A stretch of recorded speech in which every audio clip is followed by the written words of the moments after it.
Chapter 1441. Her eyes flashed as she recalled what San Yangzi said to her mother that day. Therefore, she looked at the two of them and said with a smile, "Speaking of which, what a coincidence. I also met Uncle Master Shangguan in this forest earlier." "What? You met junior sister Shangguan?" The two of them looked at Fingzhou in astonishment. She really went into the depths of the forest.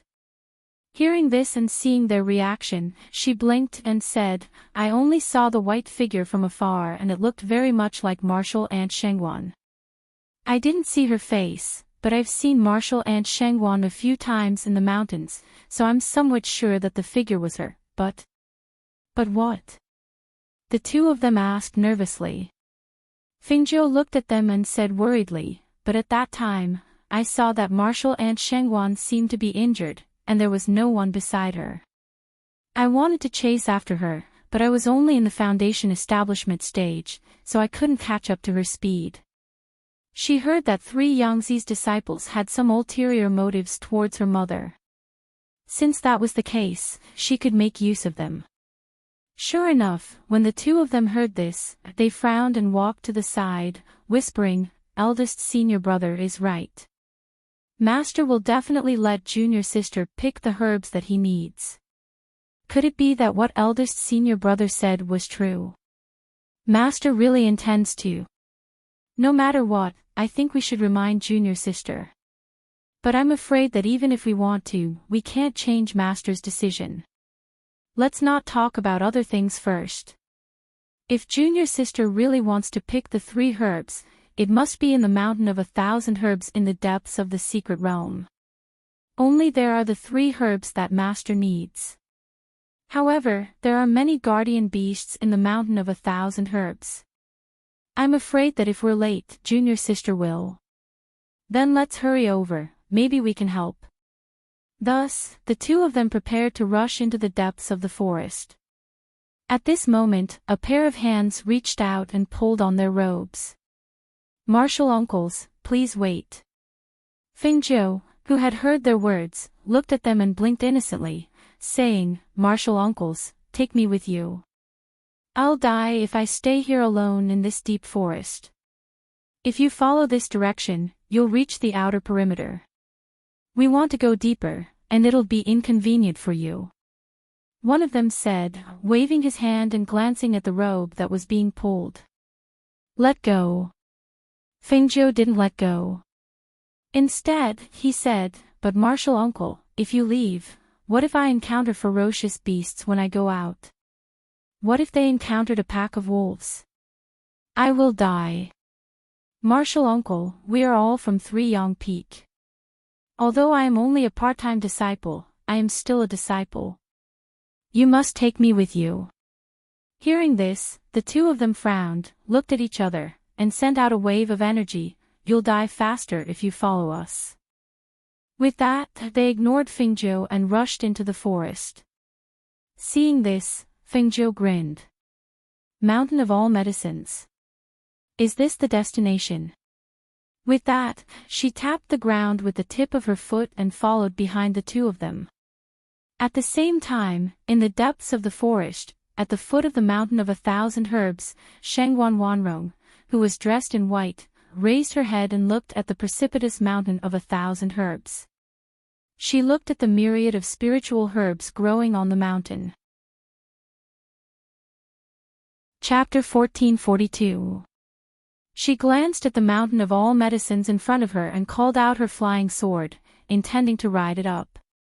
This side of the mountain was too steep, so she could only go up the mountain first and then look for those herbs. However, when she flew up on her flying sword and approached the mountain of all medicines, a wave of pressure came from the mountain and fiercely pressed her down from midair. Her entire body instantly lost balance and fell down. "Ah!" she cried out in surprise. Due to the pressure, she was unable to stabilize her body as she fell. Seeing that she was about to fall, a figure swept out and caught her. Shangguan Wanrong was startled and was slightly surprised when she saw the person who came. "Eldest senior brother. Why are you here?" After landing, she steadied herself and hurriedly retreated from his side. She looked at the person in front of her with a complicated expression. This was a man who looked to be in his 30s. He wore a green robe and his black hair was tied up. His face was upright and handsome. In the cultivation world where handsome men and beautiful women were as common as clouds, this kind of appearance wasn't considered outstanding. However, his aura was steady, and his deep eyes were filled with the light of wisdom. His entire body exuded the steady aura of a mature man. At this moment, he looked at Sheng Wanwanrong, who retreated from his side, and withdrew his hand with a natural expression. However, there was a touch of disappointment and loss in his heart. "Junior sister, you can't go pick these herbs." He looked at her and said in a deep voice. Hearing this, Sheng Wanwanrong's eyes flashed. "Eldest senior brother knows what herbs I came to pick. Didn't master say that he only told her about this? Only told her to come here to pick herbs? Didn't he say that he had other instructions for eldest senior brother and the others?" "Why?" Seemingly seeing her doubts, Duan Mubai sighed softly. "Master didn't tell us that you came to the mountain of all medicines to pick herbs, but we all know. Junior sister, I've been by master's side for so many years, so master's matters can't be hidden from me." Do you know that his voice paused, as if he didn't know how to say it? It also seemed that these words were difficult to say. Sheng Wanwanrong frowned slightly. "Isn't it just picking herbs? Could it be that there's something I don't know?" Duan Mubai looked at her and said, "Give me your hand." Hearing this, she hesitated for a moment and reached out her hand. She saw him reach out and put his finger on her wrist, carefully checking her pulse. Seeing this, she was puzzled. What was he doing? Was there something wrong with her body? Impossible. If there was any discomfort in her body, she would know. After all, she was also an alchemist and more or less knew some medical knowledge. After a while, Duan Mubai withdrew his hand and sighed softly. "Master is indeed master. I'm useless and can't detect the abnormality in your body. However, I can tell you that you really can't go and pick this medicine. If you do, you'll be giving away your life." "Why?" She didn't understand. Although Master was strict with her, not allowing her to go out and not allowing her to have too much contact with her senior brothers, from time to time, he would still refine some pills that could increase her strength and were beneficial to her. Could it be that he would harm her? What's more, she was very careful. Even if it was the pill that her master gave her, she would only take it after checking that it wasn't poisonous and wouldn't cause any harm to her body. There shouldn't be any problems. Chapter 1443. He looked at her and paused for a moment before saying, "Junior sister, I actually think it's better for you to leave the Danyang sect." Sheng Wanwanrong's heart sank when she heard this. She asked, "Eldest senior brother, do you know something about me that I don't know?" "Eldest senior brother, little junior sister." Two voices were heard. The two people standing at the foot of the mountain turned around and saw two figures rushing over from not far away. Behind them, there was a thin and small cyan figure following. Its third junior brother and fourth junior brother. Duan Mubai's gaze swept past the two people and landed on the cyan figure behind them. "Who is that?" Sheng Wanwanrong glanced at the two people in front of her, then her gaze landed on the cyan figure behind them. When she saw who the thin and small figure was, she couldn't help but be slightly startled. "It's 3 Yang Peak's odd job disciple, Fengzhou. But why did he also come here? Eldest senior brother, little junior sister, why are the two of you together?" The two people arrived in front of them and looked at them with surprise. "I knew little junior sister would come here, so I waited for her here." Duan Mubai looked at the two of them and said, "Why did you also bring an odd job disciple here? How did he come in?" There was a rule that only Golden Core Realm alchemists could enter. That youth was only an odd job disciple, and a Foundation establishment realm cultivator at that. Why did he also come in? And he even followed them here. Ah! The two people were startled. They looked at each other and then turned around. When they saw the figure following behind them, a strange expression appeared on their faces. We clearly let him go out first, but we didn't expect him to actually follow us in. What surprised them was that this odd job disciple could actually keep up with their footsteps. However, when they saw that the odd job disciple was in a sorry state, his cyan clothes were slightly torn, his face was covered in dust, and he was sweating profusely as he followed behind them, they were relieved. Marshall and Shengwan. Fengjiu waved at his mother from afar and grinned happily. Because he saw her standing there safe and sound. Therefore, he quickly walked forward. Only the heavens knew how difficult it was for her to make herself look so wretched and covered in sweat. It would be strange if they didn't find it strange if someone was following them with light footsteps. Arriving in front of him, she smiled and bowed respectfully towards Duan Mubai. Greetings, Marshal Uncle. He hadn't seen any of them even after spending so much time at the Three Yang Peak.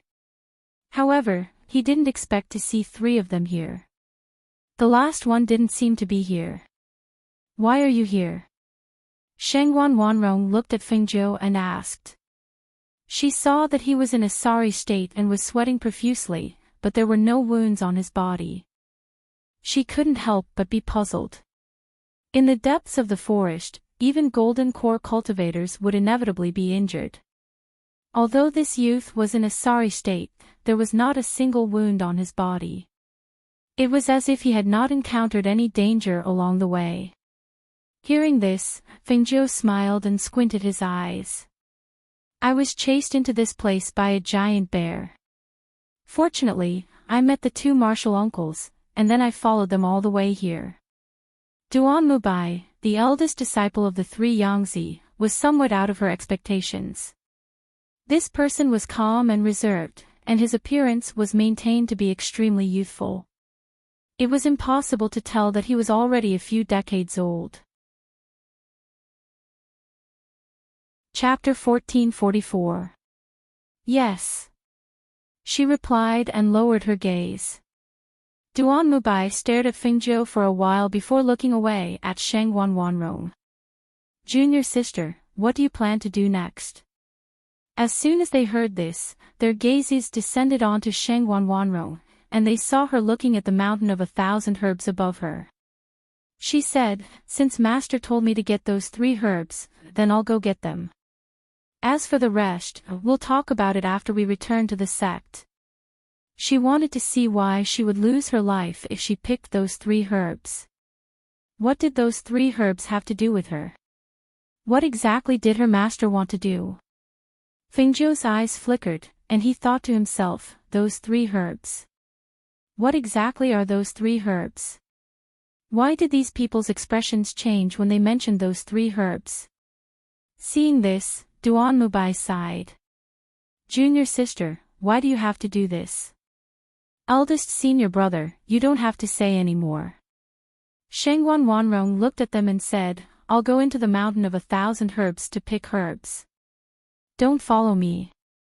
Don't worry, I'll be fine. We'll meet in the sect. As she spoke, she cupped her hands and bowed to the 3 of them before walking forward. Junior sister. Duan Mubai stood in front of her and frowned. The mountain of 1,000 herbs has restrictions in the air, so you can't go up on your sword. It's too dangerous for you to go up like this. If you fall from midair like before, how many times do you think you'll be so lucky? I'll be careful.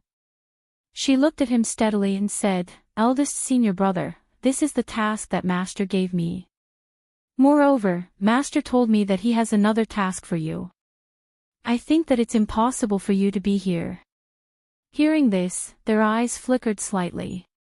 That's right, they shouldn't have appeared here.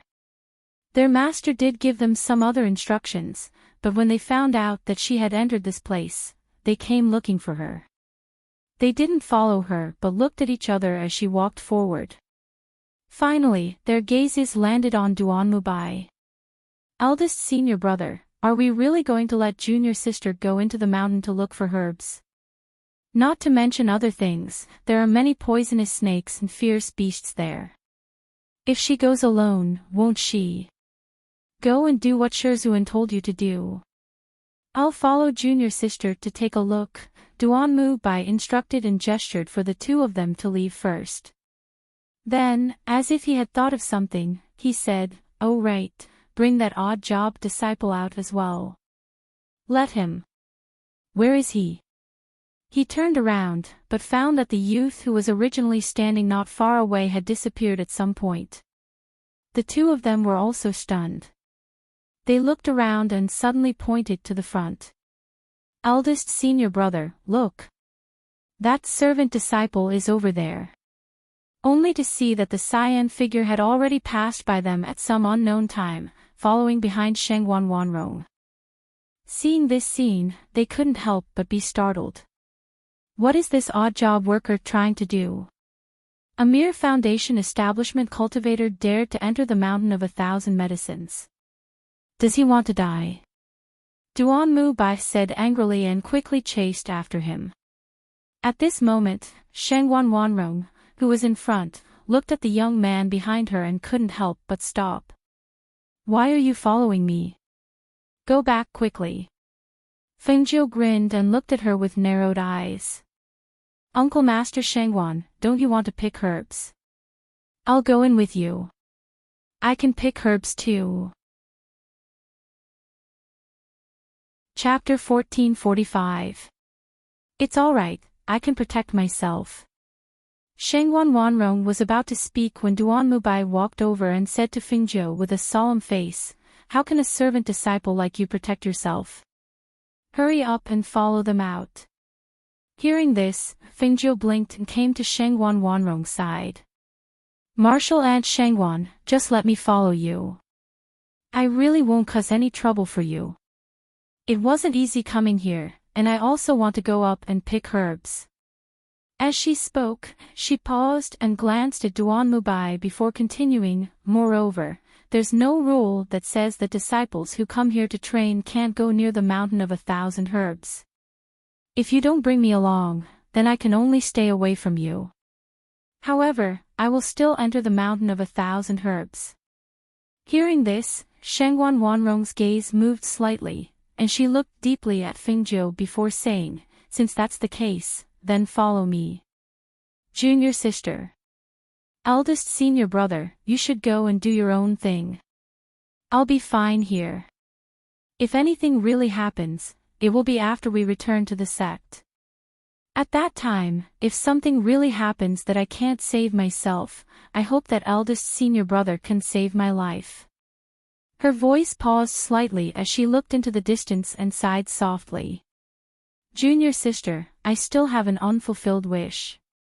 There's still someone I want to see." She was not afraid of death, but she was afraid that she would not be able to see her daughter, and not be able to see the man hidden deep in her heart. Fengjiu looked at the expression on her face and the helplessness in her words, and his heart clenched. "Mother, are you thinking of father and me? Do you want to go back and see us? Actually, I'm right here, right in front of you." Duanmubai's expression froze when he heard this, and he nodded solemnly. "Junior sister, don't worry, eldest senior brother promises you." He looked deeply at her and reminded her worriedly, "Since that's the case, then you must be careful when you enter the mountain." Shengwan Wanrong nodded in response and watched as he walked towards the other two. The three of them left together. "Let's go." She looked at Fengjiu and said, then turned and walked forward. Fengjiu looked at her from behind. He opened his mouth to say something, but he didn't know where to start. Was she going to tell her directly that she was her daughter? She was Feng Qingge. Could she believe it? If she were to say this out loud, even she herself wouldn't believe it.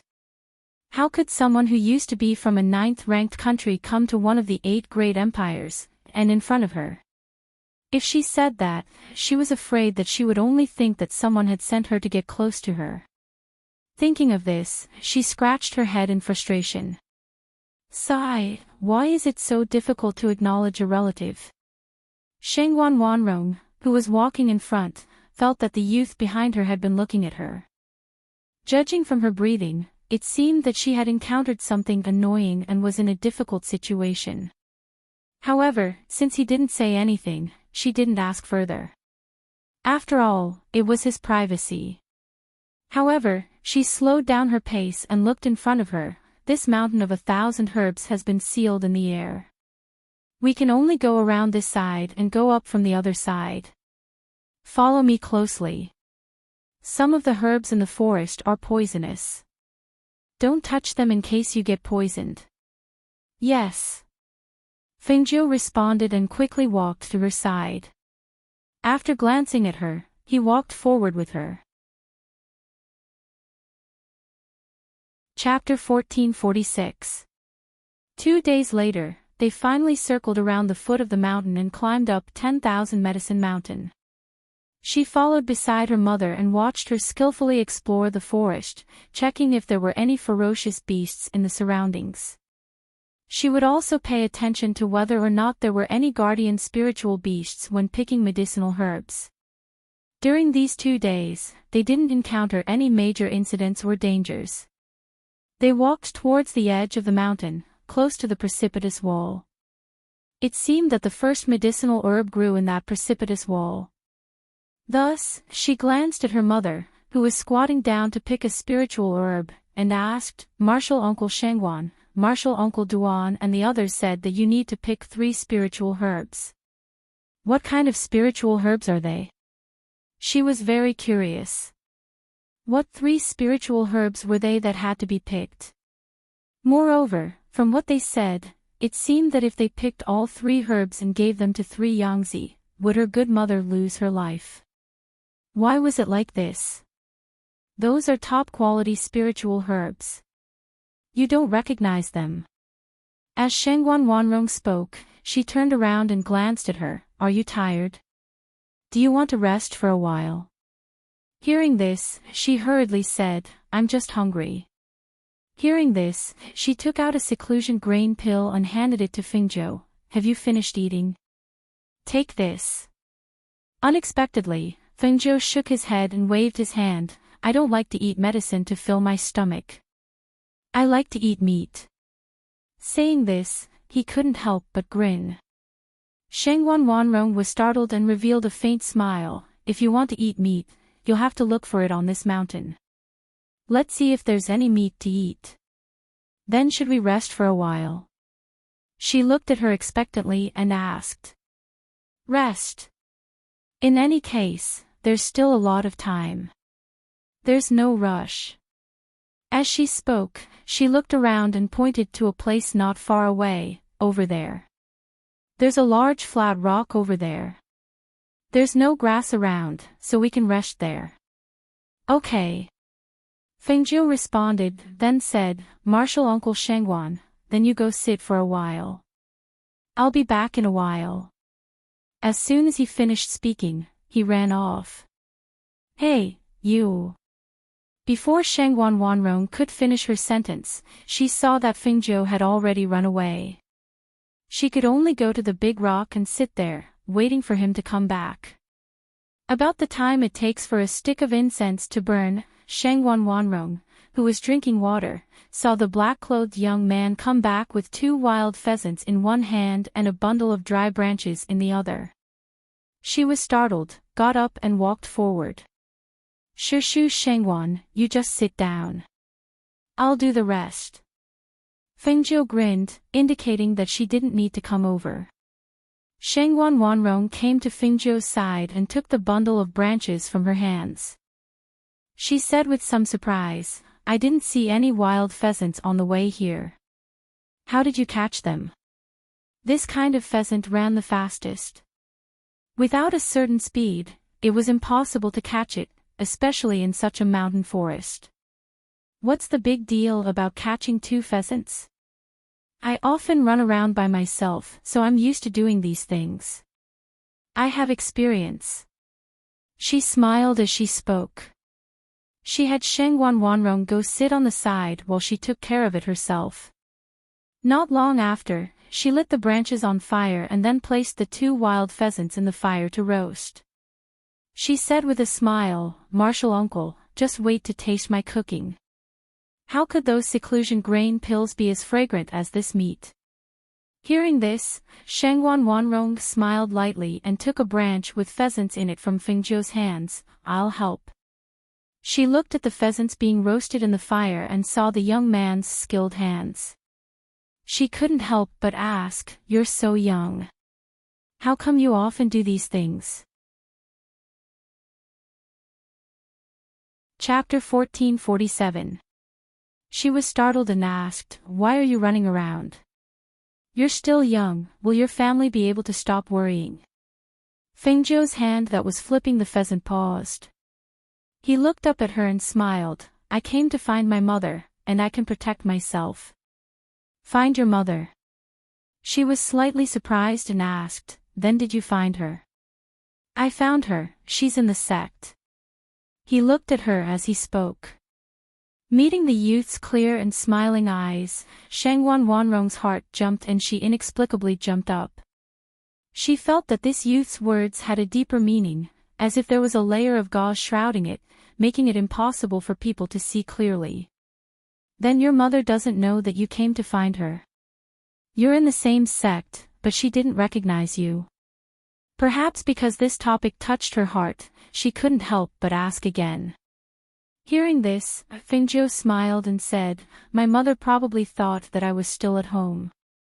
My home is very far from here, so she didn't think that I would come. Moreover, she left when I was very young, so it's normal that she didn't recognize me." "Then why did she leave you?" she asked in a daze. "My mother's family didn't allow her to be with my father, so they took her back and locked her up.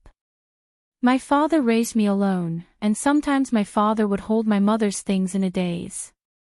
I thought that when I had the ability, I would help find my mother." His voice paused, and he looked at Shengwan Wanrong, who was in a daze, and said, "I want to reunite with my family. Martial Uncle Shengwan, tell me, if you were my mother, would you go back with me?"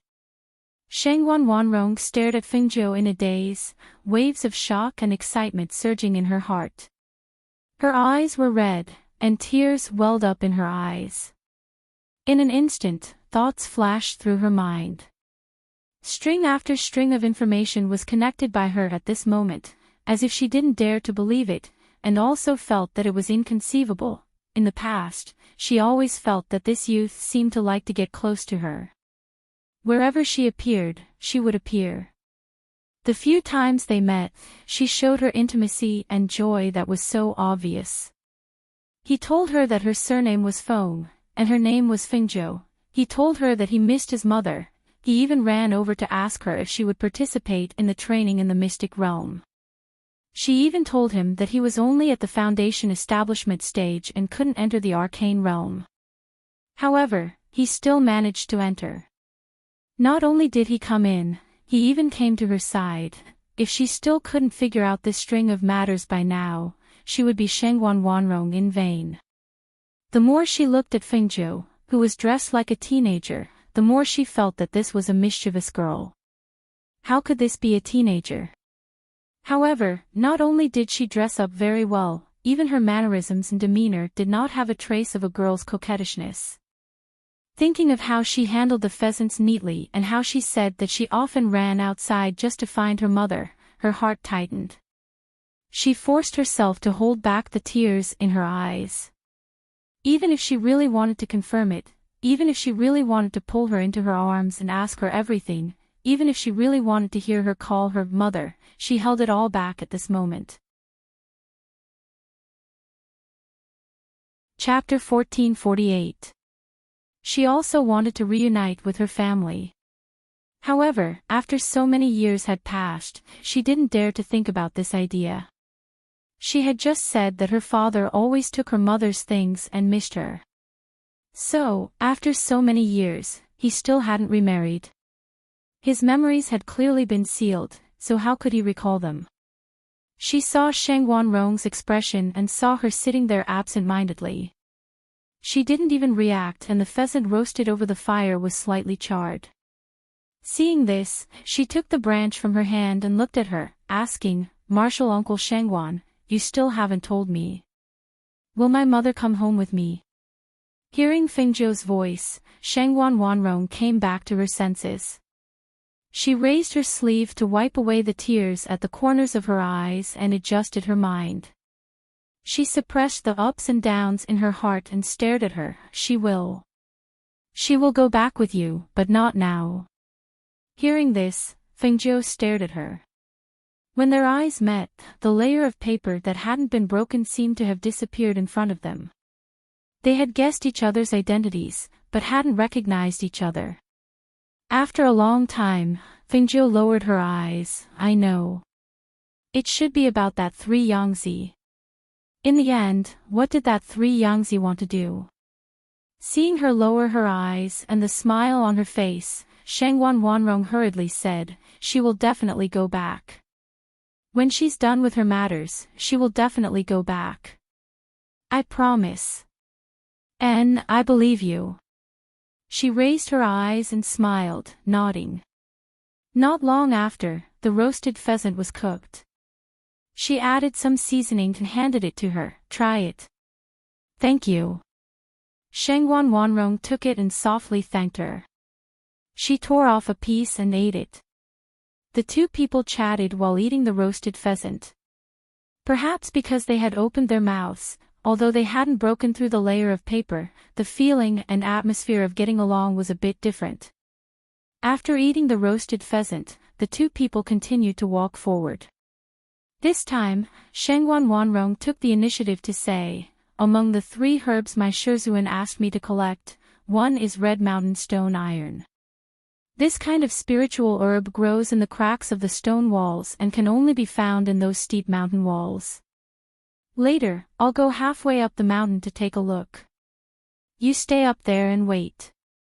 Shi Tying Shanhong. This is an extremely rare elixir. There must be a guardian beast next to such an elixir. Moreover, it's located halfway up the mountain. Most of them are poisonous snakes. As Fengzhou spoke, he frowned. "Since we're going to mine the Taiying Red Mountain, then I'll go down and do it. I recognize this spirit medicine." "No, it's too dangerous. I'll go down. Don't worry. It's not my first time picking herbs, so I'll be fine." She directly refused. When she reached the top, she took out a thick rope from her space and tied it around her body. "I've already prepared everything before I came here. Everything is complete, and I've also taken the antidote beforehand." Hearing her say this, Fengzhou had no choice but to take the rope in her hand and tie it firmly to her body. He said, "Then be careful. I'll wait for you up there.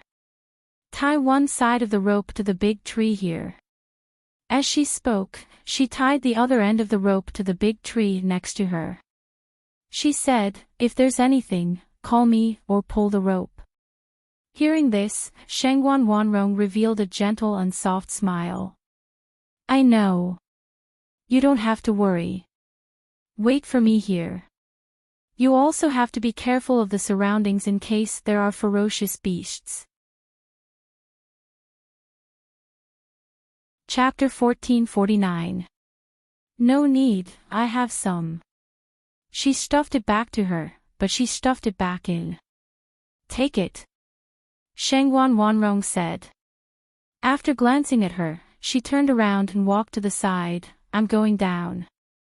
Looking at the pill bottles in her hand, Fengzhou smiled and put them away, and, "I'll help you pull the rope."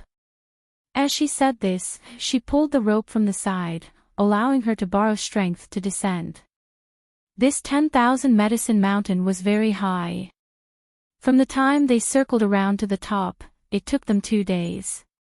She didn't even know where the stone iron red mountain was growing. Because looking up from the bottom of the mountain, there was a layer of fog in the air that blocked their line of sight. Looking down from the top of the mountain was the same. They couldn't see from a distance, so they could only go down and check it out bit by bit. She used a full half an hour to descend with just the rope. When she walked to the edge and looked down, she could no longer see her mother's figure because it was blocked by the fog. I wonder what's down there.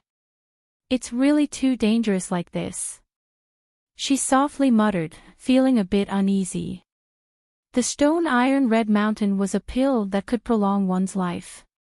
It was one of the main ingredients needed to refine the life essence pill. Because it was extremely rare, it was hard to find it at a high price even in the auction house outside. Could it be that 3 Yangtze wanted to use this medicine to refine a pill that could prolong one's life? However, ordinary life essence pills shouldn't have any effect on 3 Yangtze. According to what she knew, 3 Yangtze was already several hundred years old. Just as she was thinking, she suddenly heard rustling sounds. She turned around to look. She didn't know when, but more than 10 monkeys had scuttled out from the tree. They were all squeaking and some even wanted to untie the rope tied to the tree. Scram! Fengjiu sternly shouted. She raised her hand and a wave of pressure attacked those monkeys. Perhaps they were afraid of the ancient divine beast's pressure in her body, but after those monkeys were pushed back several meters, they didn't dare to move forward. Instead, they scattered and fled in all directions. She sat under the big tree with the rope tied to it. She held the rope with one hand and sensed the movement below from the tightness of the rope and the rhythm of its shaking. At the same time, Shengguan Wanrong, who descended, was searching all over the stone wall, and her eyes lit up when she saw a spirit herb growing between the cracks of a stone, causing her expression to be filled with delight. It's Heartwarming Shanhong. Looking at the spirit herb that was 2 meters away from her, she held the rope with both hands and pushed off the mountain wall with her feet. Then, she took a deep breath and used the force of her feet pushing off the mountain wall to swing the rope in that direction. Fengjiu, who was on top of the rope, felt that the rope was shaking violently. He was slightly startled and quickly got up to the side and shouted, "Martial Uncle Shengguan, are you all right?" "It's okay, I found Heartwarming Shanhong." Shengguan Wanrong, who was halfway up the mountain, raised her voice and replied. Her body swayed and came to this side. She just happened to be on the other side of the stone crack, but she didn't immediately approach. There was bound to be a guardian beast next to a top-grade spirit herb like this. If she went forward to pick it, she could lose her life at any time. As a result, she flipped her hand and took out a gold coin and threw it at the stone crack. Only a clang was heard as the coin fell. A black figure scuttled out with a whoosh and bit the gold coin. Chapter 1450.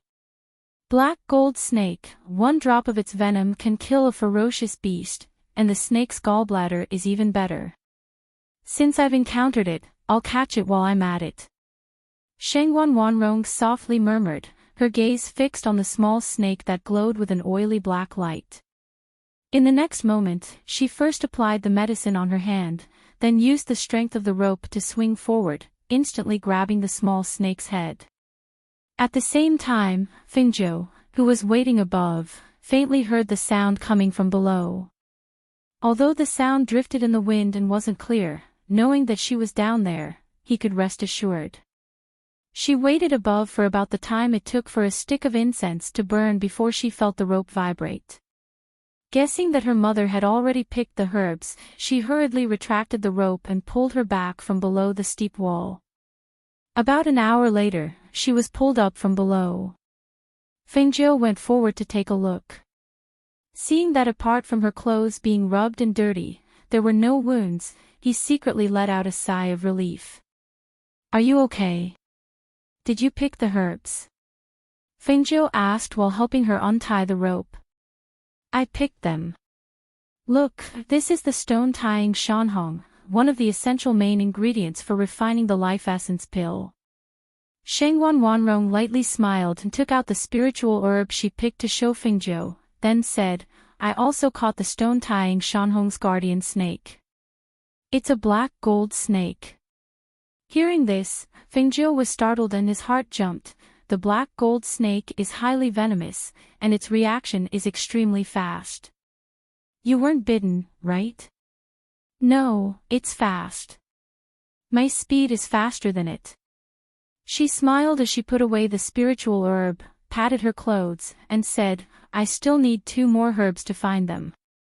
Hearing this, Fengjiu said, What are those 2 herbs? I can help you find them. Hearing this, Shangguan Wanrong slightly smiled. Although you're quite familiar with spiritual herbs and have been delivering spiritual herbs on the peak for some time, those herbs are extremely rare even in the sect. Even if you see them, you won't necessarily recognize them. Because those 3 herbs were something she had never seen before. If you don't tell me, how do you know I won't recognize them? She smiled slyly and looked at her with a pair of smiling eyes, proudly saying, I'm very powerful, there's no spiritual herb that I don't recognize. Oh. Shangguan Wanrong heard this and asked, So, you've really learned it? And I've learned it. Fengjiu nodded. She was very confident. She was. However, judging from the current situation, although the stone iron echoing mountain red was one of the essential herbs for the life essence pill, it was just that. She didn't know how many other herbs were needed. Even she didn't know what kind of pill the final pill would be, but she was sure that it had something to do with the life essence pill. Seeing this, Shangguan Wanrong glanced at her and took out a folded piece of paper from her space. These are the 3 herbs I'm looking for. Fengjiu took it and opened it. She saw 3 spiritual herbs drawn on the white paper with their names and growth habits. The first one was the freshly picked stone tying Shanhong. The second is the flower of longevity, and the third is the 7-leaf grass. Chapter 1451. Yes, it's these 3 herbs. Speaking of which, I've been practicing alchemy for so long, but this is the first time I've seen these 3 herbs. If my master hadn't marked out the growth habits of these herbs, it would have been really difficult to find these 3 herbs in this huge mountain of 1,000 herbs. Speaking of this, she smiled. But it's okay, I finally found the first one. Then, does Martial Uncle know the medicinal properties of the longevity flower and the 7-leaf variant grass? Fengjiu looked at her and asked. I once heard that Master 3 Yangzi once suffered a fatal internal injury. In recent years, his internal injury has worsened, and he doesn't have much time left. And this stone iron reflection mountain red is a necessary ingredient to refine the life essence pill. I guess the other 2 ingredients should also be used to refine the life essence pill. He probably wants to use these pills to refine a pill that can cure his internal injuries and prolong his life. Her voice paused and she hesitated. But, after all, my cultivation in alchemy is far inferior to his. Even if I know these 3 herbs, I don't know what kind of vitality pill he wants to refine. Martial Uncle Duan told Martial Uncle not to collect these herbs, otherwise, you'll lose your life. Martial Uncle, have you never thought that perhaps, in addition to these pills, the Peak Master might want your life? Fengjiu directly pointed out the most important point. But, even she didn't know why it was her mother. Could it be that there was something on her mother that 3 Yangzi wanted?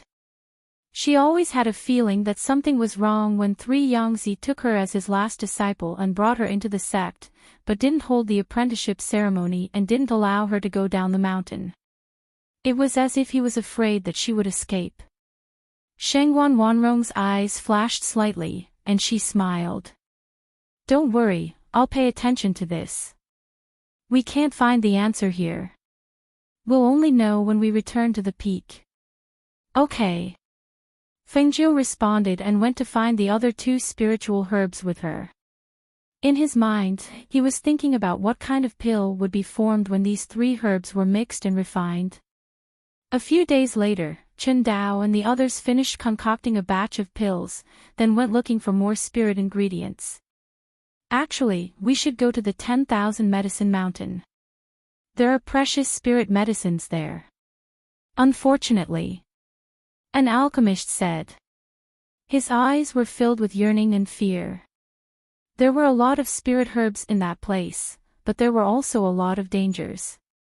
For alchemists like them who only cultivated spirit energy and not battle prowess, the strength of a gold core cultivator was not even comparable to the battle prowess of a foundation establishment cultivator. With such battle prowess, it was hard to say when they would die inside. However, when they thought of the spiritual herbs on the 10,000 Medicine Mountain, their hearts itched unbearably. Just think about it. Whatever you do, you have to do it within your capabilities. Don't compare yourself with others. We don't have that kind of strength. Qingdao glanced at them and said. He leaned against the tree and drank some water to moisten his throat. Just as he was about to relax and take a nap, he felt the ground tremble slightly, as if something was running towards them. What was that sound? Someone asked in shock. He hurriedly laid down on the ground to listen for any movement. Once he heard it, the sound that sounded like 10,000 horses galloping caused his expression to change. It sounds like a beast tied. What? A beast tied? When everyone heard this, they stood up with pale faces. Even Qingdao and Luo Heng's faces were full of shock and astonishment. Seeing that everyone was still in a daze, Qingdao immediately shouted, "Run! What are you waiting for?" Chapter 1452. Everyone reacted and quickly fled with Qingdao. However, right behind them, a cacophony of sounds like 10,000 horses galloping could be heard. The loud bangs were accompanied by the sounds of trees being knocked down and the roars of ferocious beasts and spirit beasts. The sounds echoed in the forest. A slower alchemist was hit by a ferocious beast and flew into the air. He screamed and fell into the herd of beasts, disappearing in the blink of an eye. Hiss! Looking back, Qingdao and the rest were stunned. They sucked in a cold breath but did not dare to slow down. Run! Quick! Fly on your swords! Seeing tens of thousands of beasts surging towards them from behind, they all jumped onto their flying swords and changed to flying swords. However, because the trees in the forest were messy and there was a restriction in the sky, the height that they could fly was also limited. Under this kind of situation, they had to avoid the trees in front of them and also had to quickly escape for their lives. To these pill masters, they were already panicking. Ah! A cry of alarm was heard. A flying alchemist crashed into a tree and fell to the ground. He rolled and crawled as he cried for help. Save me, save me! The others did not even care about running for their lives. Why would they save him? They only glanced downwards in panic before abandoning the place. Qingdao saw this and gritted his teeth. He turned back and rushed towards that person. Senior Brother Qin, do you want to die? Luo Heng shouted. He found it unbelievable that Qingdao was going to save that person. You go first. Qingdao said without turning back. He turned back on his sword and reached out to pull up the alchemist who could not stand up due to fear. Get up quickly. The alchemist was so shocked that his face turned pale. His body was trembling, and he was terrified. He tried to stand up, but he couldn't. Qingdao even pulled him up onto the flying sword, but he couldn't stand up and fell down again. Get up quickly. Quick! Qingdao shouted and pulled him up again. Seeing this, Luo Heng struggled in his heart. He gritted his teeth and said, so be it. He also turned back and took out his sword. He injected spiritual energy into it and attacked the incoming ferocious beasts, trying to buy more time for Qingdao to save the alchemist. After a few breaths, Qingdao finally brought the alchemist up onto his flying sword. He shouted at Luo Heng, let's go quickly. As a result, the two of them quickly caught up with the person in front of them on their flying swords. Behind Qingdao stood the alchemist he had saved.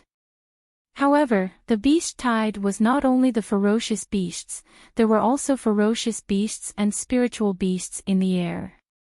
It was as if something was chasing them from behind. Be careful. It's a red-billed blood eagle. When Qingdao saw the group of red-billed blood eagles in front of him, he wanted to slow down and avoid them. Who would have thought that a lone red-billed blood eagle would attack them from behind? Luo Heng let out a low cry and quickly dodged. Just as Qingdao was about to dodge, he suddenly felt someone grab his robe from behind and push him in the direction of the red-billed blood eagle. Ah! I don't want to die. Chapter 1453. Ah! Qingdao cried out in alarm. Due to the force coming from behind him, he was unable to stop himself from falling forward. He saw the red-billed blood eagle raise its sharp beak and fiercely peck at his lumbar vertebrae as he fell forward. In an instant, his face turned pale as a heart-wrenching pain assaulted him. He could only hear the sound of his bones breaking. It was so crisp and clear that it was transmitted into his mind. Immediately after, he was stepped on by the red-billed blood eagle and fell from the sky. Before he fell unconscious, he seemed to have heard Luo Heng's shocked and angry cry. Senior brother Qin. Luo Heng angrily cried out in alarm. Looking at the person who was fleeing on Qingdao's flying sword, he fiercely cursed, "Bastard." Just as he cursed, he saw the red-billed blood eagle chase after that person. Not long after, that alchemist let out a blood-curdling scream as his entire head was pecked off by the red-billed blood eagle. In an instant, fresh blood splattered in the air and filled the air. Serves you right to die a horrible death. He cursed angrily and turned around to look for Qingdao. However, what he saw was that Qingdao had fallen into a small ditch in the forest. Although he had avoided the miserable fate of being trampled by tens of thousands of beasts, his heart still sank when he saw Qingdao lying there motionless and covered in blood. He seemed to have heard the sound of him being pecked by the blood eagle's beak. Where exactly was he hurt? He didn't dare to go down because all he could see were beasts. If he went down, he would definitely be trampled flat. Fortunately, those beasts ran past and didn't stop. After those beasts ran past, he looked around to make sure that there was no danger before going down. Senior brother Qin. Senior brother Qin. Among so many people, Qingdao was the most righteous person. Even if he was greedy for life and afraid of death, he couldn't bear to see such a person abandoned here. He had clearly saved someone, but that person turned around and repaid his kindness with enmity and pushed him to his death. Human nature was selfish, but when he saw it with his own eyes and experienced it for himself, he realized that that kind of selfishness could chill one's heart. He wanted to help Qingdao up from the ravine, but the ravine was only wide enough for a person and half a meter deep. It would take a lot of effort to help him up. Moreover, he was afraid that if he carelessly helped him up, it would worsen his injuries. For a moment, he didn't know what to do. Senior brother Qin. Senior brother Qin. He shouted from the side. Seeing that this was not a solution, he could only fly to the top of the trench on his flying sword. He squatted down and pulled him out from the trench by his robes and placed him aside. This method was similar to hanging him up. Even if his bones were dislocated, he shouldn't move too much. Putting away his flying sword, he quickly examined him, especially the lumbar vertebrae that he had heard the sound of cracking. When his hand touched the lumbar vertebrae, his heart turned cold, as if it had sunk to the bottom of a valley. Those who knew alchemy more or less knew some medical skills. With this examination, he found out that other than the internal injuries he suffered when he was trampled by the blood eagle, the most serious injury was the lumbar vertebrae. Everyone knew how important the lumbar vertebrae were. It was the support point for a person to stand up. But now, this support point was actually.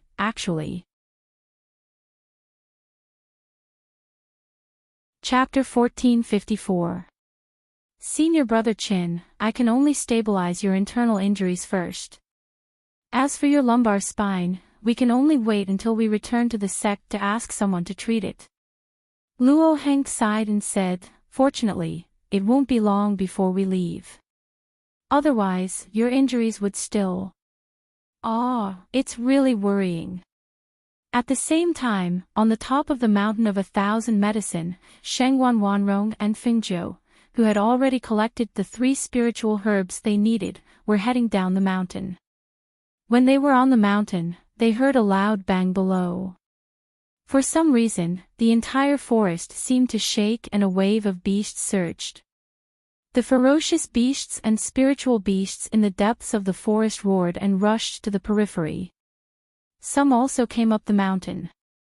Looking at the strange phenomenon, the two of them were very puzzled. Why would a beast tide suddenly appear? And those ferocious beasts seemed to be running away from something. And that loud bang, what on earth was going on? Did that sound like the sound of an exploding pill furnace? Shengwan Wanrong asked. As soon as she spoke, she came back to her senses and chuckled, yes, you don't know how to refine pills. How would you know what the sound of an exploding pill furnace is? Hearing this, Fingzhou smiled and narrowed her eyes, saying, I know how to refine pills. It's just that I didn't refine pills in the sect. I'm very familiar with the sound of an exploding pill furnace because I've also broken many furnaces.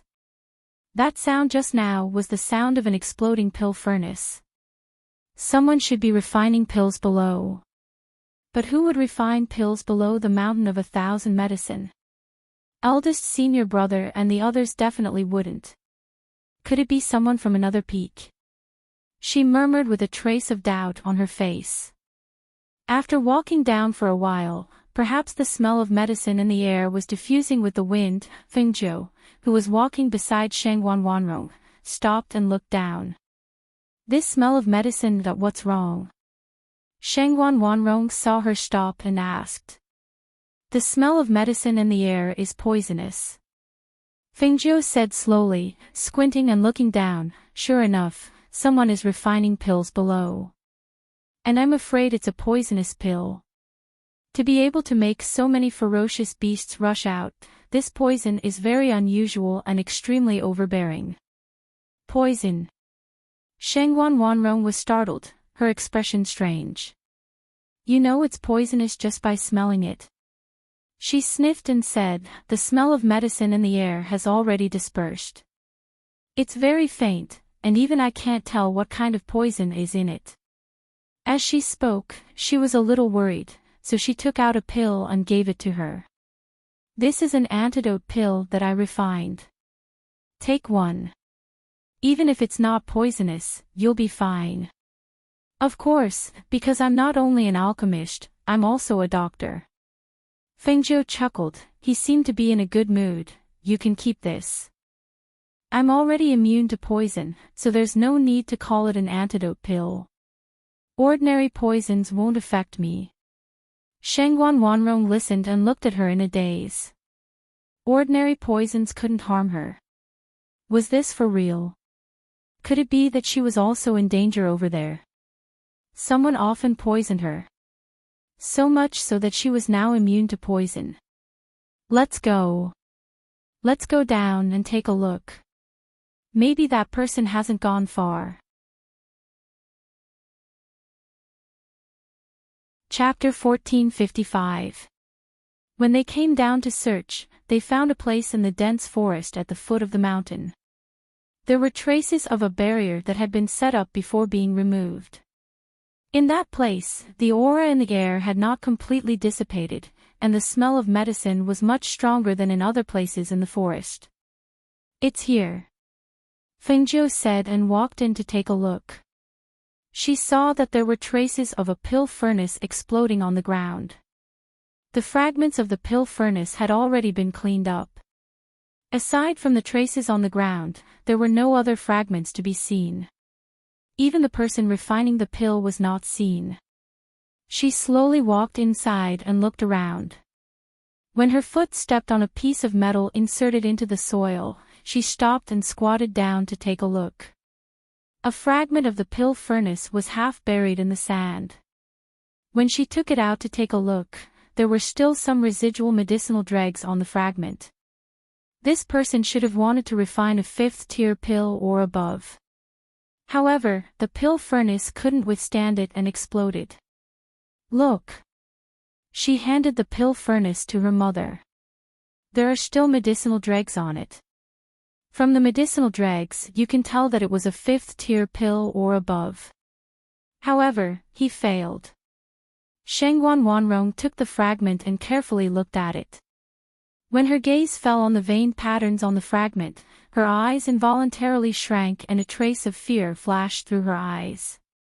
Seeing her expression, Fingzhou's eyes flashed and asked, "Martial Aunt, do you recognize this pill furnace fragment?" "No, I don't recognize it." Shengguan Wanrong shook her head. She held the fragment of the pill furnace tightly in her hand. She seemed to be lost in thought. Seeing this, Fingzhou didn't ask any more questions. After looking around for a while, she said, "This person should have already left. Let's go too." It could be guessed that her mother recognized the fragment of the pill furnace. She should know who was refining the pill here. Since she didn't want to say, then she wouldn't ask. "And let's go outside." She put away the fragment and collected her expression. She walked outside with Fingzhou. Not long after the two left, a figure walked out of a cave halfway up the mountain. He stood there and watched the two leave. After a long time, he turned around and entered the cave. When the two of them were heading outside, they met Duanmu Bai, who was heading inside. "Junior sister, are you all right?" When Duanmu Bai saw the two of them, he stepped forward and naturally ignored Fingzhou. His concerned gaze landed on Shengguan Wanrong. Fengzhou coughed lightly when she saw this, and she didn't wait for her mother to speak before she smiled and said, "Martial Uncle Duan, you really care about us. But there's no need to worry, Martial Uncle Shengguan and I are fine." Since her father wasn't here, she would chase away the wild bees and butterflies by her mother's side. Upon hearing Fingzhou's words, Duanmu Bai glanced at him and said in a deep voice, "Why are you interrupting when the elders are talking? Go to the side and stay there." In his heart, he felt that this little handyman was too insensible.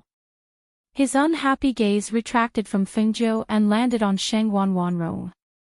"I don't know why, but there was a beast tide in this mystic realm. Fortunately, it has already calmed down. Now that I see that you're fine, I'm relieved. I've made senior brother worry," Shengguan Wanrong said, glancing at Fingzhou and smiling at him. Chapter 1456. Eldest senior brother, are you done with your work? Shengguan Wanrong looked at Duanmu Bai and asked. "Yes, it's done. Because of the beast tide, many people have rushed to the periphery to gather. I saw that you weren't around, so I came over to take a look." As he spoke, he glanced at Fingzhou and said, "Since there's nothing else, then follow me to the periphery." "All right, we're going to the periphery as well," Shengguan Wanrong said and gestured to Fingzhou, and the two of them walked forward together. Duanmu Bai, who was following behind, saw this and could not help but feel that it was strange. Why did junior sister treat this odd-job worker so differently? The intimacy in their actions and the change in their expressions, it seemed like something had happened between the two of them. When he thought of this, his expression became strange, and he suppressed the doubts in his heart as they walked out together. However, 2 days later, the time for the transportation was up. Before they could reach the periphery, a vortex appeared in mid-air and sucked them in one by one.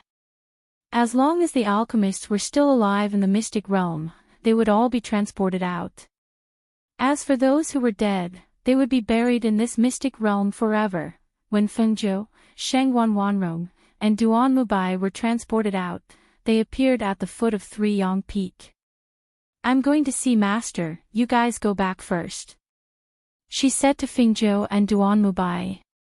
Fengzhou was silent when he heard this.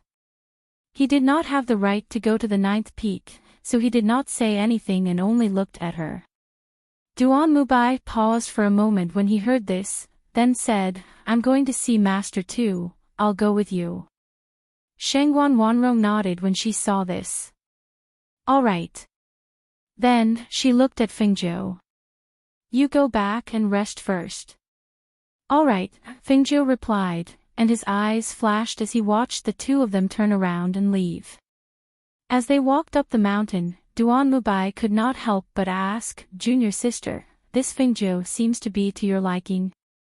I see that you seem to treat him more warmly than others." Shangguan Wanrong smiled when she heard this, and her eyes were filled with joy and gentleness. "That's right. This child is really obedient." Seeing the gentle smile on her face, his heart trembled slightly. After pausing for a moment, he changed the topic and asked, "That's right, you gave those 3 medicines to Shizhuan. It's best if you don't go see Shizhuan alone for the time being." Hearing this, the smile on Shangguan Wanrong's face faded. She tilted her head slightly to look at Duan Mubai and stopped to ask, "Eldest senior brother, do you know something? Are you really not going to tell me?" Duan Mubai sighed. "It's not that I don't want to tell you, but I don't know where to start, and I don't even know how to tell you." He shook his head and said, "I only hope that you will be more cautious when you return to the peak and pay more attention." "Okay, I got it," she replied and continued walking. Duan Mubai glanced at her and followed beside her, saying, "If you want to see Master in the future, just call me along." Shangguan Wanrong smiled and did not reply.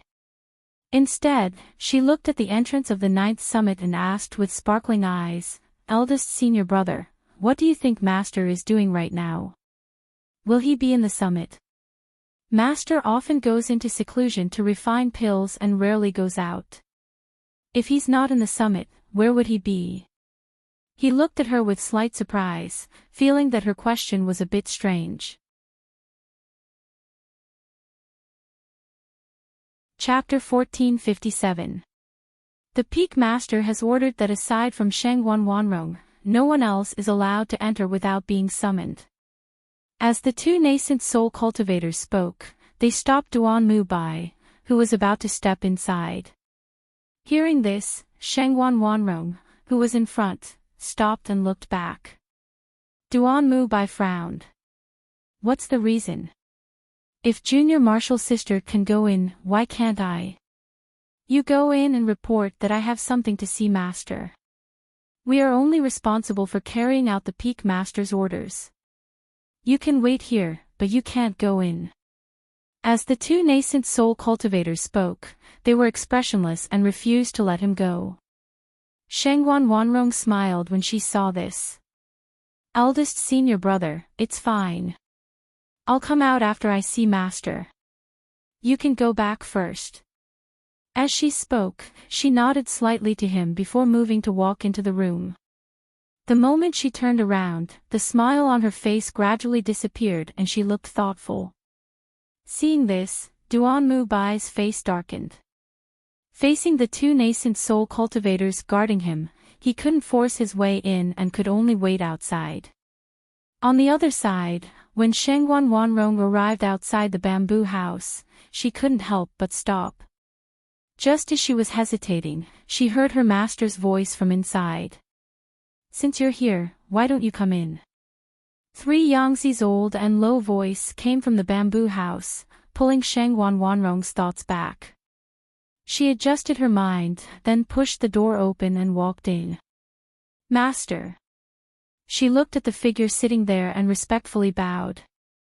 Then she took out the 3 best quality herbs from her space and said, "Master, this disciple has completed the task. The 3 herbs are all here. Master, please take a look." Yangzi turned around and looked at her with a dignified expression on his aged face. He stroked his beard with one hand and checked the 3 elixirs on the table. And the roots are intact and properly preserved. Very good. He nodded in satisfaction, and after seeing the 3 elixirs on the table, his stern face finally softened. His gaze paused on Shengguan Wanrong for a while before he asked, "You haven't broken through your skills yet? You shouldn't have stayed at the Golden Core stage for so long. Didn't you take the medicinal pills that Master gave you to help you improve your strength?" "I haven't had the time to eat since I entered the mystic realm." She lowered her eyes and said, "Then put aside all the matters at hand and increase your strength first. When you enter the nascent soul stage, I have something very important for you to do." He put the pill away and then took out another bottle of pills. "Take this. Take 1 pill every 10 days. It can increase your strength to the nascent soul stage in 3 months. Within 3 months. She was slightly startled. Isn't this advancement speed a little too fast? If that's the case, I'm afraid that my foundation will be unstable, and it will be difficult for me to advance in the future. There's no need for that. This is a medicinal pill that I've personally refined for you. It's only beneficial to your body. Don't worry." He waved his hand and said, "Also, you can't tell your senior martial brothers about this. Otherwise, they will say that I'm biased towards you. Remember my words. Within 3 months, you must become a nascent soul cultivator." Hearing this, her eyes flashed and she asked, "But what if I can't break through in 3 months and become a nascent soul cultivator?"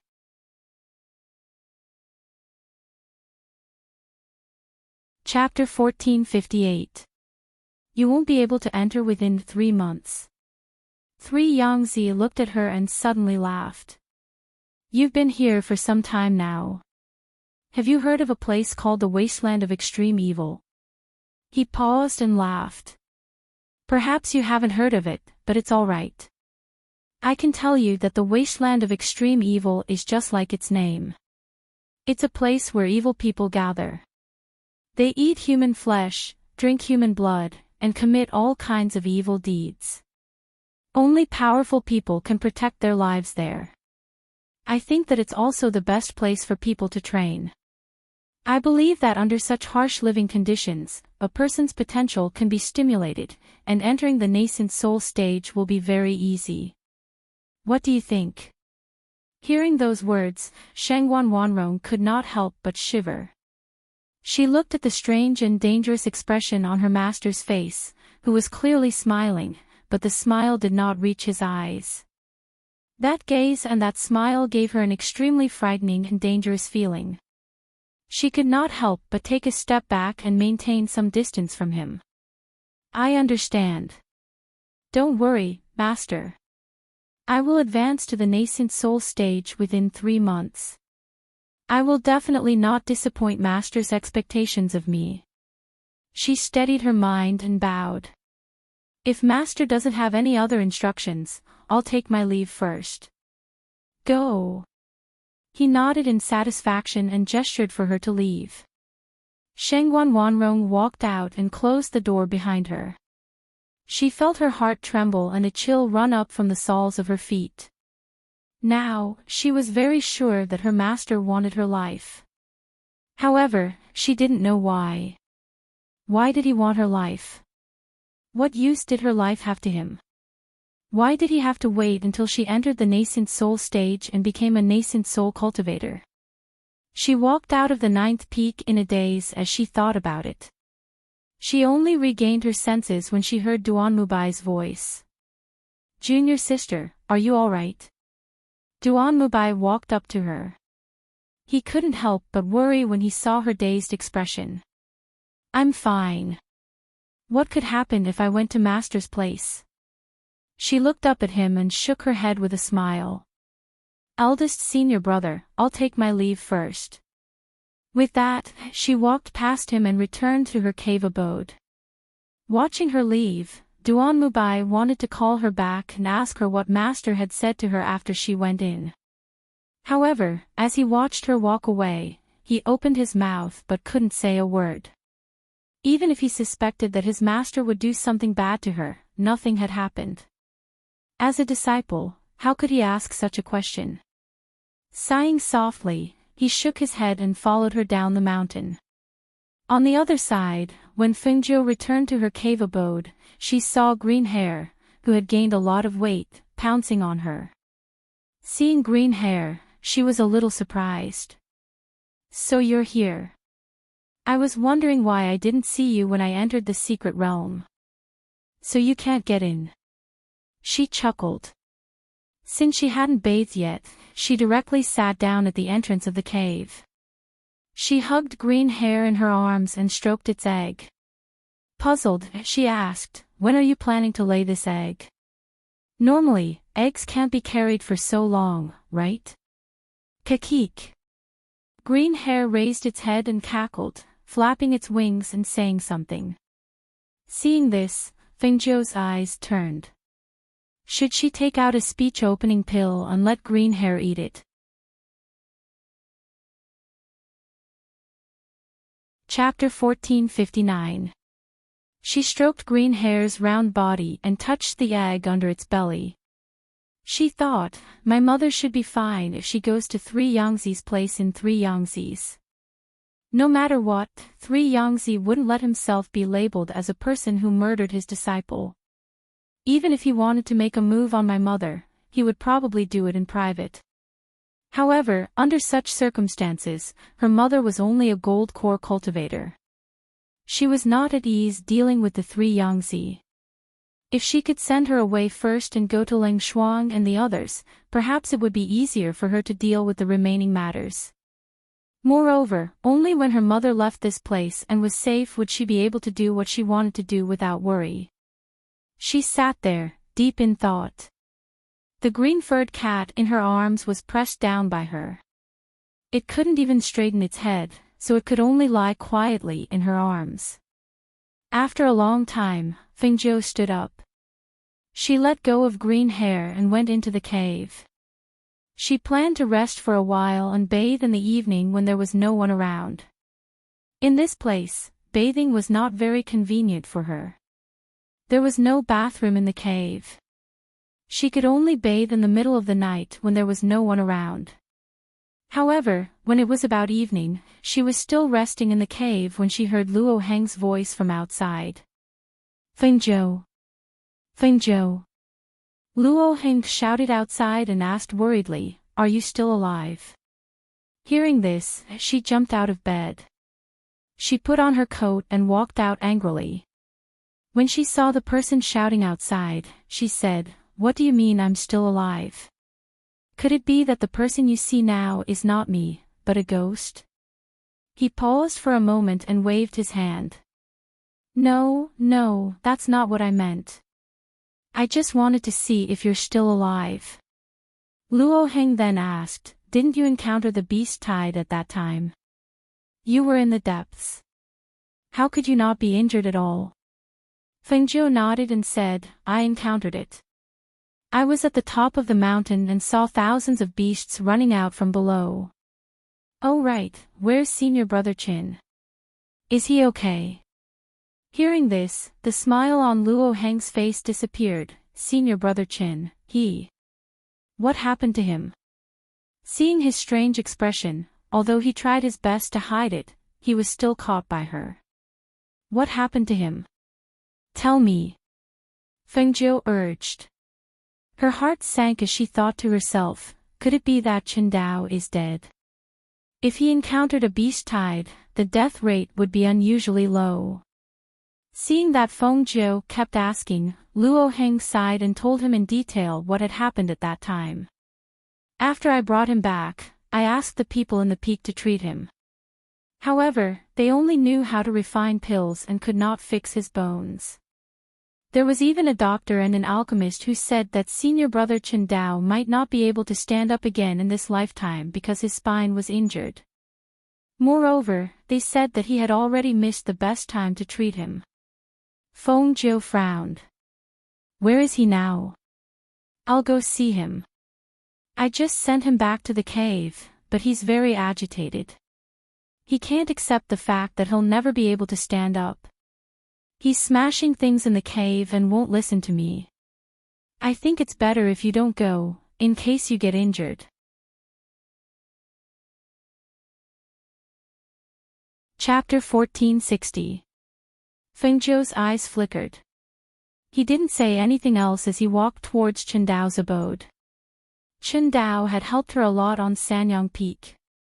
If he really couldn't stand up, then not to mention that he wouldn't be able to bear the consequences, even she wouldn't allow such a situation to occur.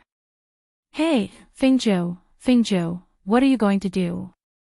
Luo Heng couldn't help but say when he saw her leave, you don't have to go to Qindao's abode. He won't see anyone right now, so it's pointless for anyone to go. How would I know if it's pointless if I don't take a look? What's the point of going there? You don't know this, but the Grand Elder went to take a look after Qindao was in trouble. Qindao is related to the Grand Elder in some way. After seeing Qindao's condition, the Grand Elder only said one thing, and that was the greatest blow. Her footsteps paused when she heard this, and she asked, what did he say? Luo Heng stopped as well and said, after the Grand Elder asked a few doctors and alchemists to take a look at Qindao's condition, he found out that Qindao's spine was heavily injured and wouldn't be able to stand for the rest of his life. He said that he would notify the clansmen to take him back so that Qindao could retire to the Qin clan. He sighed when he spoke up to this point. Tell me, if Qindao is really sent back to the clan like this, then how would he retire? He's clearly going back to await death, but what can he do now? Even the Grand Elder has given up on him. Moreover, once news of this spread, some of the people who were on good terms with him distanced themselves from him. They didn't even look at him after returning from the secret realm. Thinking back to when he was at his peak, those people were all calling him Senior Brother Qin, begging him to give them pointers on the Tao of alchemy or to exchange pills. Now, those people are all avoiding him. I'm the only one who still has a conscience. Fengzhou's expression was indifferent when he heard this, and he said, there are many who add flowers to embroidery, but few who offer help in times of need. That's human nature. With that, he continued walking forward. But you won't be of much use even if you go. You're just a lowly odd job worker. You don't know how to refine pills, and you don't know how to use medicine. If you go, you'll only make him sad. Along the way, Luo Heng kept chattering like a little sparrow. Fengzhou could not stand it anymore and glared at him. Are you done? Haven't you had enough? It's your business if you don't want to go, but it's my business if I go. Why do you keep stopping me? Luo Heng was taken aback by the scolding. He looked at Fengzhou, who had stopped in his tracks and continued walking forward after shouting at him. He scratched his head in a daze. This brat, he gave me a fright. Doesn't he know that he's just an errand boy? Why are you speaking so loudly? Are you trying to scare me to death? In front of Qindao's cave, Fengzhou stopped and looked at the cave that was protected by a boundary. She sighed softly in her heart. She still remembered that when they were going to enter the secret realm, he had given her a jade pendant. A jade pendant that allowed her to freely enter and exit his cave. She did not expect that the jade pendant would come in handy like this in the end. Just as she was about to walk in, Luo Heng grabbed her arm. Are you stupid? Don't you see the boundary? If he doesn't open it, we can't go in. After I sent him back, I came back a few times, but I could only shout from outside and follow the Grand Elder in a few times.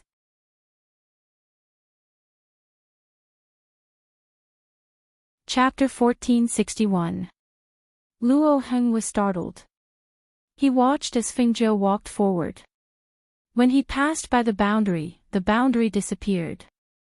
Luo Heng couldn't help but follow closely behind him. Why didn't you tell me earlier that you had this thing? You made me come here for nothing. he couldn't help but complain. However, when he entered the cave and felt the dead silence, he couldn't help but shut his noisy mouth. Fengjiu looked at the things that were scattered all over the floor. In addition to some commonly used items, there were also some elixirs and the like. When she passed by the alchemy room, she saw that the shelves where the herbs were placed were also scattered all over the floor. She stopped and asked in a low voice, "He can't get up. Why are the things here so messy? Even the spiritual herbs are scattered all over the floor. Don't you know? Didn't he get injured in the secret realm? When he came back, he was conscious. After he was sent back, he started to struggle. He smashed everything within his reach. I reckon that after we left, he smashed everything and even the shelves in the alchemy room." As he spoke, he poked his head inside and said in a low voice, "Why is it so quiet? Could something have happened to him?" Hearing this, Fengjiu quickly walked inside. When she arrived at his bedroom, she saw Qingdao lying on the floor. His forehead was bleeding and he had fainted. Seeing this, Fengjiu's heart sank. She quickly walked forward and said, "Quick, help him onto the bed." Oh. Luo Heng seemed to be frightened. He hurriedly responded and helped Fengjiu carry Qingdao onto the bed. He hurriedly ran out and shouted, "I'll get a doctor." Fengjiu didn't even have time to say anything. Luo Heng opened the boundary formation of the cave and rushed outside. Seeing this, she could only check Qingdao's body. She first checked his pulse and found that his internal injuries had not completely healed. Just as Luo Heng said, the most serious injury was his lumbar spine. She took out a pill from the space and stuffed it into his mouth. Then, she used her spiritual power to help him digest the pill and treat the wound on his forehead. After about an incense stick of time, he slowly woke up. "Senior brother Qin, it's me." "Fengjiu, how are you feeling now?" she asked slowly. Seeing that his eyes were still, she couldn't help but say, "Don't worry, your lumbar spine is fine. As long as it's healed, you'll be fine." She was telling the truth. However, to Qingdao, it sounded like Fengjiu was comforting him. Hence, he remained expressionless and muttered, "I'm a useless person. I'm useless. What's the point of living? Senior brother Qin, how can you give up on yourself? It's just 2 broken bones. What's the big deal? It's just that the broken bones will be fine once they are reconnected. It's not a big deal. Go. I know my own condition." He stared blankly at the ceiling of the cave and muttered in a daze, "I never thought that I, Qingdao, would have a day like this. Living like this is worse than death." Seeing this, she had no choice but to continue, "Senior brother Qin, I don't have anything else, but I have an ointment passed down in my family to heal broken bones. Don't worry, your injuries will recover in 3 months.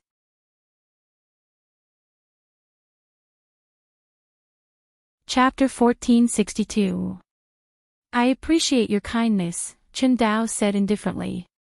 Qingdao said indifferently.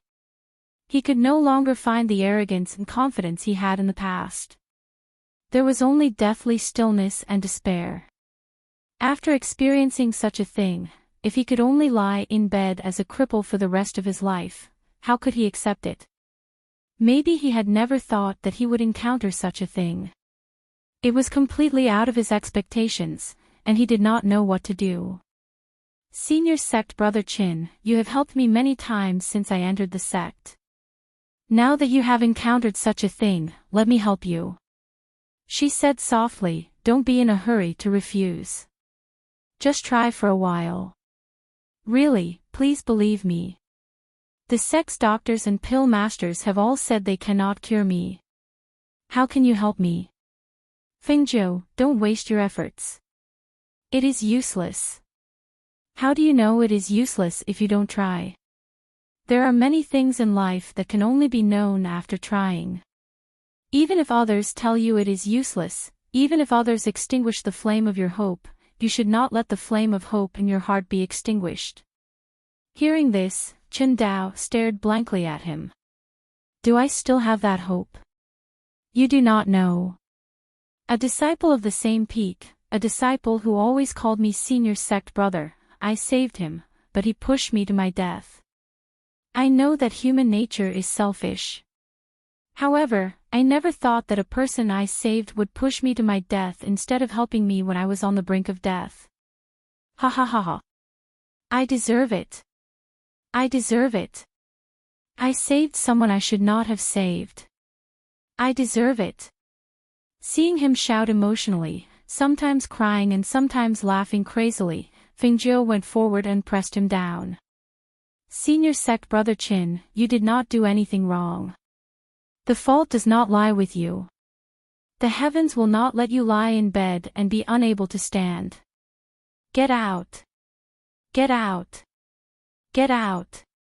He shouted, tears seeping out of the corners of his eyes. He tried to push Fengjiu away, but in the next moment, the person who had been shouting hysterically quieted and fell asleep. Rest. Leave the rest to me. Fengjiu put away the silver needles in his hand and looked at the unconscious man. Just as he was about to remove his clothes, he heard Luo Heng's angry scolding from outside. Too snobbish. Each and every one of them was too outrageous. Why didn't they think about how they used to act when they saw senior brother Qin? Now that they saw him like this, they even wanted to hit him while he was down. This is outrageous. Fengjiu turned around and looked at the person who walked in. He asked, "What's wrong? Didn't you say you were going to get a doctor? Why did you come back by yourself?" Those people are too outrageous. He rushed forward angrily and said, "I went to find a doctor, but none of them confirmed it. All of them said that there was no way. They didn't even want to come over and take a look. They are really not snobbish." Hearing that, Fengjiu smiled. It's fine. It's good that they don't come. It's good that you're here. What do you mean? Luo Heng asked. I don't know anything about medicine. I can't save senior brother Qin. You don't need to save him. Just help me take off his clothes and support him. I'll do the orthopedic. As long as I correct the dislocated bones and bandage them with my secret ointment, he can get out of bed and walk around on his own in less than 3 months.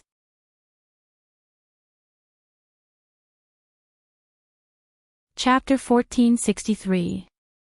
Fengjiu smiled. So will you help? Or not? If you don't help, I'll do it myself. Hearing this, Luo Heng frowned. Are you serious? Of course. Do you think I'm joking? She looked at him and said, Didn't you say it yourself? Those doctors and alchemists all said that he can't be saved and can only lie in bed for the rest of his life. Since that's the case, if you really want him to be well, why don't you trust me this time? Seeing Fengjiu's serious expression, Luo Heng thought for a moment before taking off Chen Dao's shirt. He asked, Do you want me to take off his pants? There's no need for pants. You just need to pull his pants down a little. Fengjiu took off her boots and walked onto the bed. She pointed and said, Turn his body halfway over and support him. Oh. Luo Heng could only do as he said. He supported the half-naked Chen Dao and let him sleep on his side. Seeing that he didn't wake up for a long time, he asked, What did you do to him? I pricked him with a needle. Don't worry, he'll be fine. Fengjiu squatted down, holding Chen Dao's sleeping arm with one hand and carefully feeling his spine with the other. His hand went from top to bottom to his lumbar spine and felt that it was dislocated. It was because of the dislocation of the lumbar spine that Chen Dao was paralyzed on the bed. How is it? Luo Heng saw that he didn't do anything after touching for a while and couldn't help asking. We have to operate on him. She said slowly, in addition to the dislocation of his lumbar spine, there are also bone fragments inside. We have to clean them up. She jumped off the bed, put on her boots, and walked out. Hey, where are you going? Wait for me. I'll get a basin of water. Fengjiu didn't look back. He went into the bathroom to get a basin of water and prepared the things he needed before returning to the bedroom. Let him lie on his back. Come and help me, Fengjiu said. He took out knives, tweezers, silver needles, and medicine. Luo Heng looked at the glinting sharp knives and couldn't help but shudder. What are you trying to do? Didn't I just say it? His injury is on his lumbar spine. As long as the bones are corrected and the broken bones are cleaned up, he will recover, she said without raising her head. After washing her hands, she said, don't make a fuss when I'm operating. If I sweat, remember to use a clean cloth to wipe my sweat. Don't let my sweat get on the wound. Also, when I ask you to stop the bleeding, you have to use the tweezers on this side to stop the bleeding. Don't ask too much. But, can you do it? Will he? He didn't dare to say the word die. He only felt his heart tremble as he looked at the situation. Don't worry, this kind of surgery is just a piece of cake for me. It's not a big deal. As she spoke, she seemed to have thought of something and went outside. Not long after, she came back again. Where are you going this time? Luo Heng asked. To prevent anyone from disturbing us, I set up another barrier. Okay, let's start. At this time, she took off her dusty coat and only wore a clean inner garment. She started the surgery on Qingdao.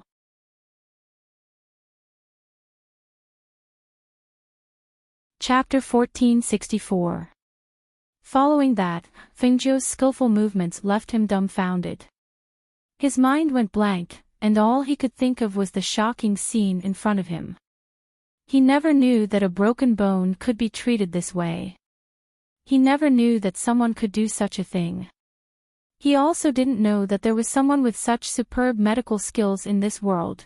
When he heard Fengjiu's cold and calm voice telling him to wipe his sweat, he mechanically followed Fengjiu's instructions and wiped his sweat in an orderly manner.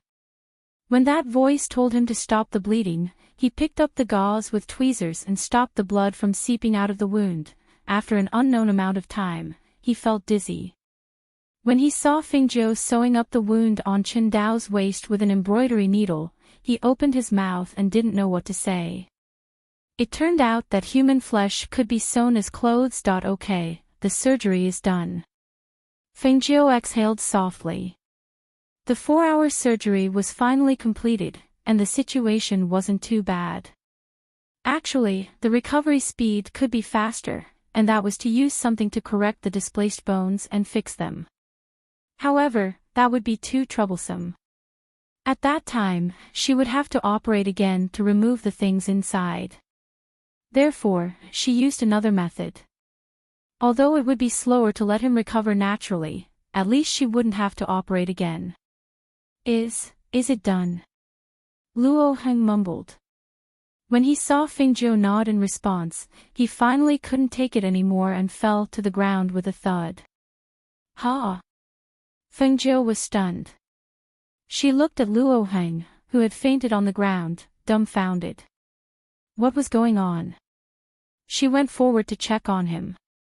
Seeing that he was fine, he simply fainted because he couldn't withstand the impact. She didn't pay any attention to him. She took advantage of the time to concoct the ointment at the table. She also concocted a bottle of medicine. She plucked a ghost herb leaf from the space and mixed it with the ointment. After the ointment dissolved, she fed it to Qingdao. Speaking of which, you're quite lucky. This time, you picked the ghost herb in the arcane territory. With it, your bones will recover faster. She chuckled. Although she could use vitality to quickly heal Qingdao's wound, that would arouse suspicion. She could only wait for a few days to remove the stitches before applying the ointment. Luo Heng was woken up by the cold. He was lying on the ground in the middle of the night. When he jumped up, he saw Fengjiu fiddling with the ointment at the table. He went forward and asked, "What are you doing? You're awake." She glanced at him, just in time. "Come here and let me tell you." "Oh. Of course, of course, of course. Of the ointment. This is the ointment. I'll come to help him remove the stitches in 3 days before I can apply the ointment on senior brother Chen's wound. It hasn't healed yet, so we can only apply some anti-inflammatory ointment. In addition, senior brother Chen has to drink a bottle of this ointment every day for the next 3 days. I'll leave this to you. I'll be busy these days, so I might not be able to take care of it."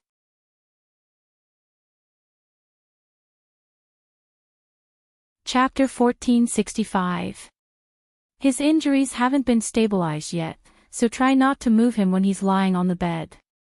Also, don't let anyone see him for the time being, so as to avoid delaying the treatment and causing his lumbar vertebrae to shift. Fengjiu instructed, but didn't hear a reply for a long time. He raised his head and saw Luo Heng staring blankly at him with a strange expression on his face. He asked, "What's wrong?" Luo Heng returned to his senses and looked at the medicine. He asked, "Where did you get those things? Don't tell me you concocted them yourself." Although they weren't pills, they were medicinal liquids. Only an alchemist could concoct medicinal liquids. He was just an odd job worker, so how could he know something that alchemists couldn't? "Oh, this." Fengjiu smiled. "Didn't I say it already? My family's ancestral secret recipe, this ointment has no other use. It can only treat broken limbs and bones. As for the other medicinal liquids, they were all given to me by others. Even if I don't know how to refine pills, I still have the pills you gave me in my Qianquan bag. And there are quite a few of them." Hearing this, although Luo Heng was puzzled, he knew that what he said was very reasonable. Although he was just an odd job worker, because he was good at running errands and had a sweet mouth, many alchemists would give him some low-grade pills as a reward. In that case, it wasn't surprising that Fengjiu had medicinal liquids that even alchemists couldn't concoct. "All right. I'll remember everything you said."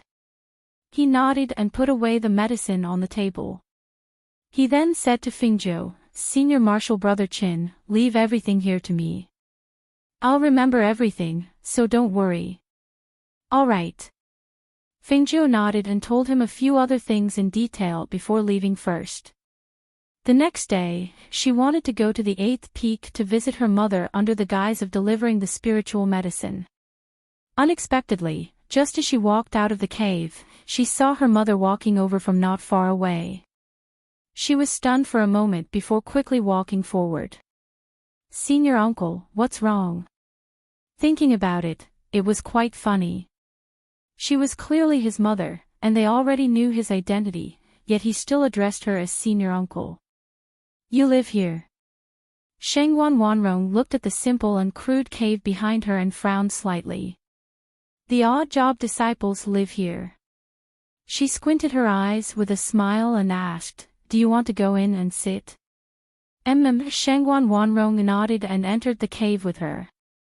When she entered, she found that the cave was not only small, but the facilities were not complete. There was not even a place to take a bath. Thinking that she did not even have a place to take a bath, she could not help but feel guilty. She lived in this kind of place and became a servant of 3 Yang Peak because she came to find her. As her mother, not only did she fail to take care of her for so many years, she even let her experience such a life. She really shouldn't have. "Sit." Fengjiu gestured and poured a cup of tea for her. He then looked at her and asked with anticipation, "Can I call you mother now?" Hearing this, Shengwan Wanrong's heart clenched. She raised her eyes to look at her daughter, whose eyes were filled with anticipation. Her eyes could not help but heat up. She reached out her hand and gently stroked her face, asking in a soft voice, "Then can you listen to mother about something?" Hearing this, Fengzhou's face revealed a happy smile and said in a light tone, "Mother, what is it? Tell me." If her father knew that she had found her mother, he would definitely be very happy.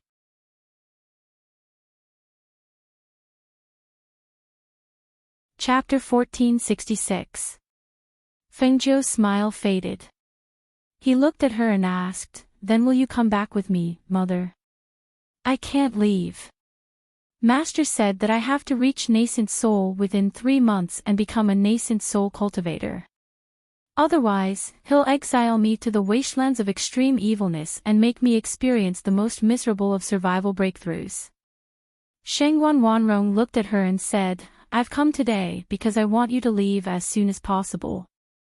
It's not safe here, and I'll be even more worried if you stay here. Go back to your father first. Once I've dealt with everything here, I'll definitely come find you." "Do you think you'll definitely be able to leave here safely, mother?" she asked softly. The atmosphere froze and became rather heavy. However, Fengzhou did not think much of it. He continued, "Actually, you don't know this, but before I came here, I originally planned to go to the Shengguan clan and ask them to take you back. However, I heard that you were here, so I came looking for you. Father can rest assured that I'll be alone outside, not because of anything else, but because I have the ability to protect myself. My strength may not be outstanding among the 8 great empires, but it's not a problem for me to protect myself. It's also not a problem for me to protect mother." Shengguan Wanrong looked at her in a daze. At this moment, the feeling she gave off was different from before. At this moment, she was calm and indifferent. Her eyebrows exuded a self-confident expression. Her eyes were filled with wanton and arrogance. A noble, unthreatening aura filled the air from her body. "Mother, I'm certain that 3 Yangzi wants to harm you. Although I don't know what he wants to do, it's definitely not something good. You can only tell me about it and let me share the burden with you, give you advice, and discuss how to deal with it. Otherwise, I don't believe you'll be able to leave under 3 Yangzi's nose alive. But if you stay and something happens to you..." She was extremely worried. She had never thought that she would be unwilling to leave, nor did she think that her presence would suddenly change when she mentioned this matter. "If you don't leave, I won't leave either. I promised father that I'd take mother back." Shengguan Wanrong sat in silence for a while when she heard that. Only after a long while did she gently sigh, "Then stay here for now. However, you can't call me Nyangqin when you're outside. Otherwise, if he finds out, he'll definitely do you harm." "Yes, I know." She smiled and nodded her head. Her eyes narrowed as she asked, "Then can mother tell me the whole story now?" When she saw this, Shengguan Wanrong had no other choice. Only then did she tell her the entire story and how she was brought back by 3 Yangzi. "I have a feeling that there must be something wrong with 3 Yangzi's order for me to enter the nascent soul stage. If he really wants to take my life, I think it will be after I enter the nascent soul stage." She said slowly, "However, how can it be so easy to enter the nascent soul realm? If I forcefully take the pill to advance, I'm worried that my foundation will be unstable, and it will be difficult to advance in the future. But in the current situation, even if I don't take the pill to advance, once the 3 months are up, I'm afraid that he will take action."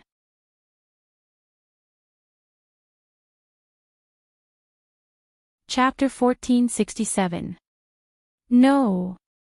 Shengguan Wanrong directly refused and said with a solemn expression, "This is too dangerous. Moreover, we can't fool him." "Why can't we fool him?" "Mother, I'm already a nascent soul cultivator. My current strength is only suppressed by me. If I stay, I have enough strength to protect myself. I definitely won't let anything happen to me, and he definitely won't find out that we were switched." Shengguan Wanrong shook her head, "No." Looking at her daughter's doubtful expression, she slightly paused and thought about it with slight hesitation before saying, "He drugged me. My body isn't quite right. What? Fengjiu was startled and grabbed her wrist to examine it. After a while, he doubtfully said, "Your body is fine. There's no poison in your body. It's this hand." She stretched out her other hand and opened her palm for Fengjiu to see. "Look, there's a red line here on the middle finger. Although it's not very obvious, this red blood line extends from the middle finger up to the arm. It's just that it's under the skin. If you don't pay attention, you won't be able to see it." Looking at the line of blood that appeared under the skin, Fengjiu's gaze slightly darkened. No wonder she couldn't find any problems when she checked the pulse. It turned out that the hidden blood had accumulated on that arm. She stretched out her hand and carefully examined the wrist of that hand. With this examination, her expression became strange. "This isn't poison, it's medicine," she slowly said and looked at her mother. "I think I should know what Sanyangzi wants to do." "What does he want to do?" Shangguan Wanrong softly asked. Fengjiu looked at her and asked with a strange expression, "Mother, do you know you have a spirit-gathering physique?" She shook her head and asked, "Spirit-gathering physique? What kind of physique is that?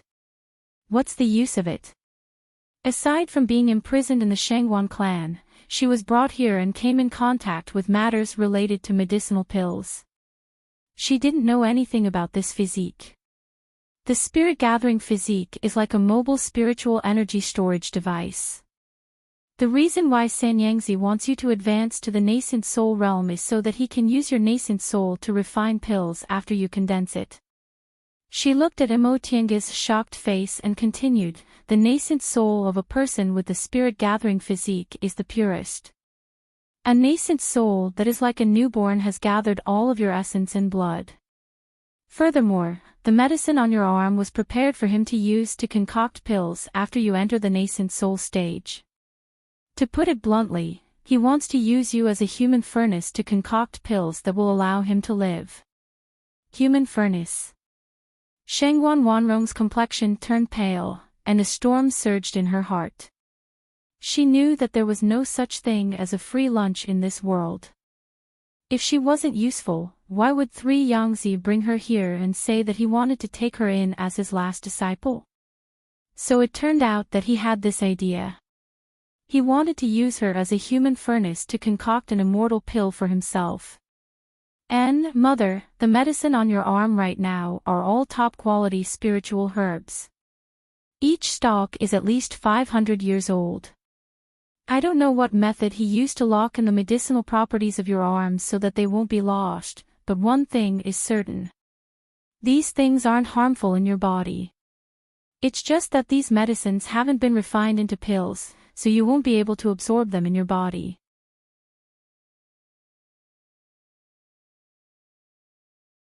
Chapter 1468.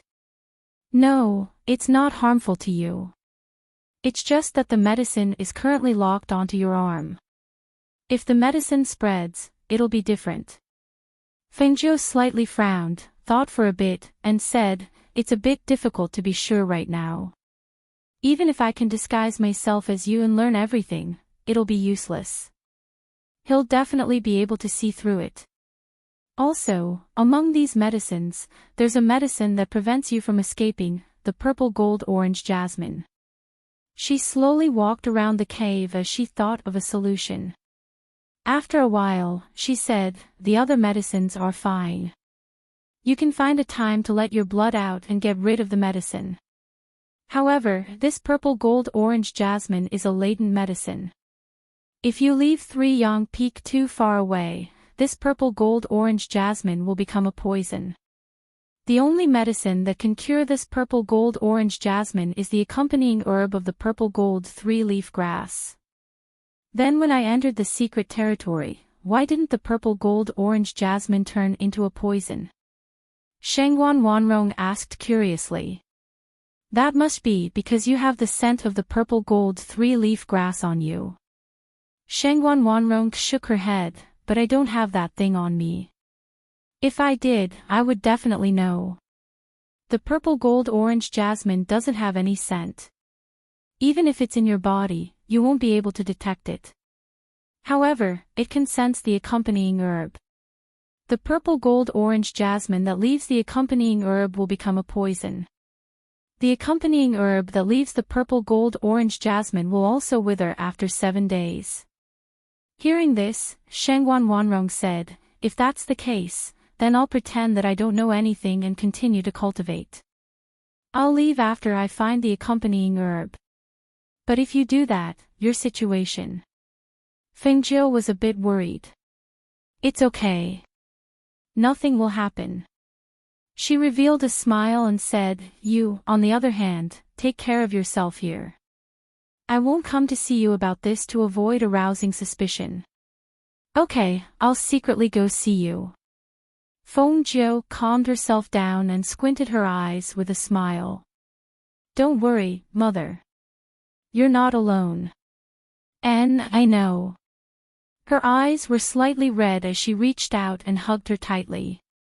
Mother and daughter talked for a while in the Immortal's cave. It wasn't until near noon that Shangguan Wanrong got up and left, intending to return to the Immortal's cave to cultivate. Although 3 months was a bit fast, with the help of medicinal pills, it was not impossible to enter the Yuanying stage. In the next few days, other than taking care of her mother's situation, Feng Jiu would occasionally take time to visit Qingdao. 3 days later, the stitches were removed and the ointment was applied. However, Qingdao still hadn't woken up. Feng Jiu felt that a sleeping Qingdao was better for his recovery. At the very least, he wouldn't be too agitated. Feng Jiu decided to let Qingdao sleep until his lumbar vertebrae had more or less recovered.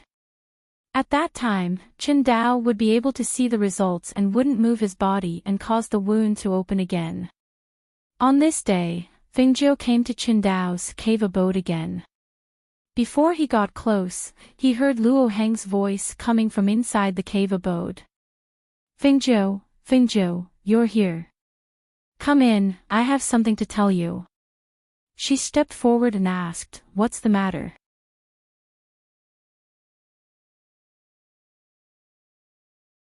Chapter 1469. Hearing this, Feng Jiu asked, "Then what did you tell him?" Luo Heng scratched his head and said, I didn't have time to say anything before he left. He just came over to say that he was coming. He didn't even come in to see Senior Brother Qin. I couldn't even say anything to him. Next time he comes, tell him that Senior Brother Qin wishes to return in 3 months.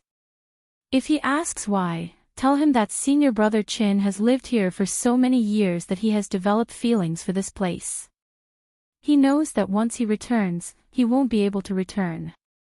He hopes that the Grand Elder will make an exception and bring him back in 3 months. Her voice paused slightly, and the corners of her lips curled up slightly. I think, for such a small request, Great Elder shouldn't disregard the face of the clan and directly reject it.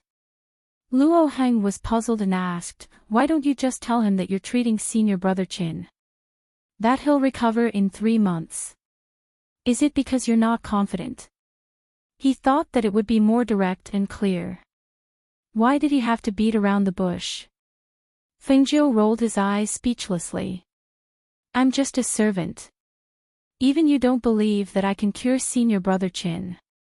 How can the Great Elder believe me? Moreover, isn't it strange to say it out loud? You said it yourself. If a servant like me has such medical skills, I'm not a servant anymore. If they treat me as a spy and execute me, who can I cry to? That's right. If you have such medical skills, why are you a servant? Are you really a spy? He asked in confusion. He felt that it was very strange. Feng Jiu's mouth twitched. She had a big mouth. He kept asking questions. If she continued, he would probably keep asking questions. Hey, Feng Jiu, she raised her hand to stop him from asking any more questions. I'll go check on Senior Brother Qin. With that, she entered Qindao's cave. Once inside, she checked Qindao's pulse and the recovery rate of his lumbar vertebrae. She asked, when was this ointment applied? I just applied it this morning. Phone Joe, senior brother Chin hasn't eaten anything for a few days. Will he be able to take the medicine you've prepared? Luo Heng asked as he walked to the bedside. Phone Joe, senior brother Chin hasn't eaten anything in days. Yes, it's no problem. As she spoke, she asked how much medicine was left. After checking, she kept a few bottles and said, in another half a month. In another half a month, he can wake up and eat on his own. By then, he should be able to feel the recovery rate of his spine. Luo Heng stared at her and didn't know what he was thinking. She asked, what's wrong? Is there something on my face? No, but you're amazing. Although I don't know much about medicine, I can see that senior brother Chin is recovering day by day. Tell me, how can someone like you be an odd job worker? Feng Jiao smiled and did not intend to say anything more. She walked out. Unexpectedly, Luo Heng blocked her way. Feng Jiao, tell me in detail. It's very uncomfortable to be left hanging like this. And tell me, who are you? I'm Feng Jiao. Is. She chuckled and said, as for the rest, you don't have to be too curious. Anyway, you just need to know that I won't harm you.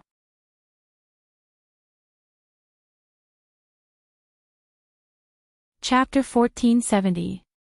Hearing this, Feng Jiao couldn't help but laugh. Of course not.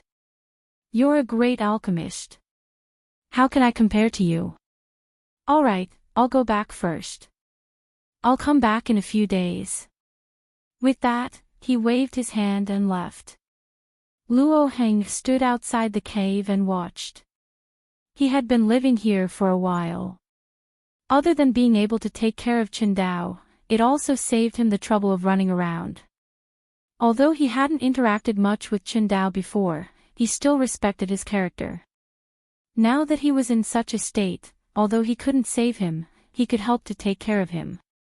A few days later, in the morning, the Great Elder followed a few clan members to Qingdao's cave. Before they entered, they saw Luo Heng coming out to greet them. It's the Great Elder. Greetings, Great Elder. Are you here to see Senior Brother Chin? Luo Heng asked with a smile. I'm here to bring him back to the clan. The Great Elder glanced at Luo Heng and asked, why are you still here? Oh, it's like this. Senior Brother Chin has helped me a lot previously. I thought that it would be inconvenient for him to move around, so I came to take care of him for a while. With that, he paused and said, Great Elder, there's one more thing that Senior Brother Chin asked me to pass on. What is it? He glanced at Luo Heng and asked. It's like this. Senior Brother Chin said that he wants to stay here for a few more months before going back. After all, he has lived here for so long and has grown attached to it. He can't bear to leave so suddenly, so that before he could finish, he was interrupted. He's already in such a state and he still wants to stay here. Isn't he staying here to be a joke? This is ridiculous. Qingdao's spine is injured. Could it be that his brain is also not working well? The Great Elder's face was filled with displeasure as he exuded a powerful aura. It shocked Luo Heng so much that he couldn't speak for a while. All of you, come with me and carry him back to the clan. The Great Elder said to the people behind him as he stepped forward to enter the clan. Luo Heng was so nervous that he didn't know what to do. At this moment, he saw a green figure walking towards them. He immediately shouted happily, Feng Jiao. Feng Jiao, you're here. Quick, come over here quickly. Feng Jiao, who had not been here for a few days, wanted to come and take a look. When he saw the few people in front of the cave residents and the old man, he knew their identities. When he saw Luo Heng's anxious face, he knew that he could not handle the Great Elder. Hence, he quickly jogged to the front. Grand Elder, Grand Elder. You must be Great Elder Chin, right? Grand Elder, I heard from Senior Brother Luo that Grand Elder had come to visit Senior Brother Chin several times. I always hoped to meet Grand Elder, but I didn't expect to meet you today. Feng Jiu quickly walked past Luo Heng and arrived in front of the First Elder. His face was full of surprise and excitement, as if he had seen someone he respected and worshipped. His eyes shone with surprise as he looked at the First Elder. The First Elder was slightly startled. Seeing the look of worship on the young man's face, he couldn't help but let out a soft cough and asked, "Who are you? How could he be so unruly? Why are you making such a big fuss?" First Elder, although Disciple Feng 9 is only a lowly handyman, my admiration for the First Elder is like an unstoppable river, like the overflowing Yellow River. The First Elder's name is like thunder in my ears, and you are like a god in my heart. I also heard from Senior Brother Chin that as the First Elder of the number 1 Pill sect in the 8 Great Empires, the First Elder does not forget the clansmen, and it is not difficult to guide and help them.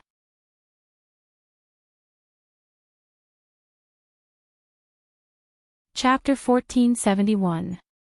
Everyone knew how to flatter, but it was rare to see someone flatter like this young man. No one would flatter someone so smoothly on their first meeting. It was as if he had done it so casually. The thickness of his skin was extraordinary. One had to know that no one would flatter someone in such a way. This brat was an oddball. Ahem. First Elder coughed lightly and glanced at Feng Jiu. He raised his hand and said, "That's enough. If you have something to say, say it." He wanted to see what tricks this young man had up his sleeves. "I don't have anything to say. I just want to express my admiration for First Elder, and..." Before he could finish, he was interrupted. All right. I came here today because I have something to do. I won't talk nonsense with you." As he spoke, he glanced at Feng Jiu and asked, "What did you say your name was?" "Disciple Feng Jiu. I'm an odd job worker of 3rd Peak Yang." She smiled and said, "Feng Jiu." He sized her up and nodded. "All right, go do your work. There's nothing for you to do here." "No." The smile on her face disappeared and she said seriously, "First Elder, you still don't know, right? During this period of time, Senior Brother Luo and I have been taking care of Senior Brother Chin. Yesterday, Senior Brother Chin was still crying his eyes out, saying that he had lost face for the Chin clan and the Great Elder. He said that ever since he entered the sect, it was the Great Elder who had been taking care of him. He had always respected the Great Elder as his father. Now that something like this had happened, he was even more ashamed to face the Great Elder. When the Chin clan members heard this, their hearts ached. They couldn't help but glance at the First Elder before lowering their heads. Luo Heng's mouth twitched. What did he mean by he and he had been taking care of Chin Dao? It was clearly him who had been taking care of him. Also, what did he mean by Chin Dao was crying yesterday? Chin Dao was still sleeping like a pig. He probably didn't even know that he had been sold. Besides, when did he come over yesterday? He was really spouting nonsense. He didn't know that his ability to spout nonsense was so great. Look at how the First Elder and the others were so stunned that they didn't seem to be able to react. Just as Luo Heng thought, the First Elder was also startled when he heard Feng Jiu's words. He was a little surprised, but he didn't think that Feng Jiu was spouting nonsense because Chin Dao was usually very respectful to him in the sect. For a moment, he hesitated. If he were to disregard his wishes and send him back to his clan, wouldn't that make him seem unreasonable and cold-blooded? At this moment, Feng Jiu suddenly turned around and asked, "That's right, Senior Brother Luo." Senior Brother Chin said that he hopes to stay here for a few more months before returning. Have you told First Elder about this? Ah. Yes, he did. He stared blankly for a moment before turning to look at the Grand Elder. Hearing this, Fengzhou grinned and looked at the First Elder with joy. I knew the First Elder would agree to let Senior Brother Qin stay here for a few more months. It's such a small request, and the First Elder treats Senior Brother Qin so well, how could he not agree? Ahem. The First Elder coughed softly and looked deeply at Fengzhou. Since that's the case, let him stay here for a few more months. The two of you are too kind to him.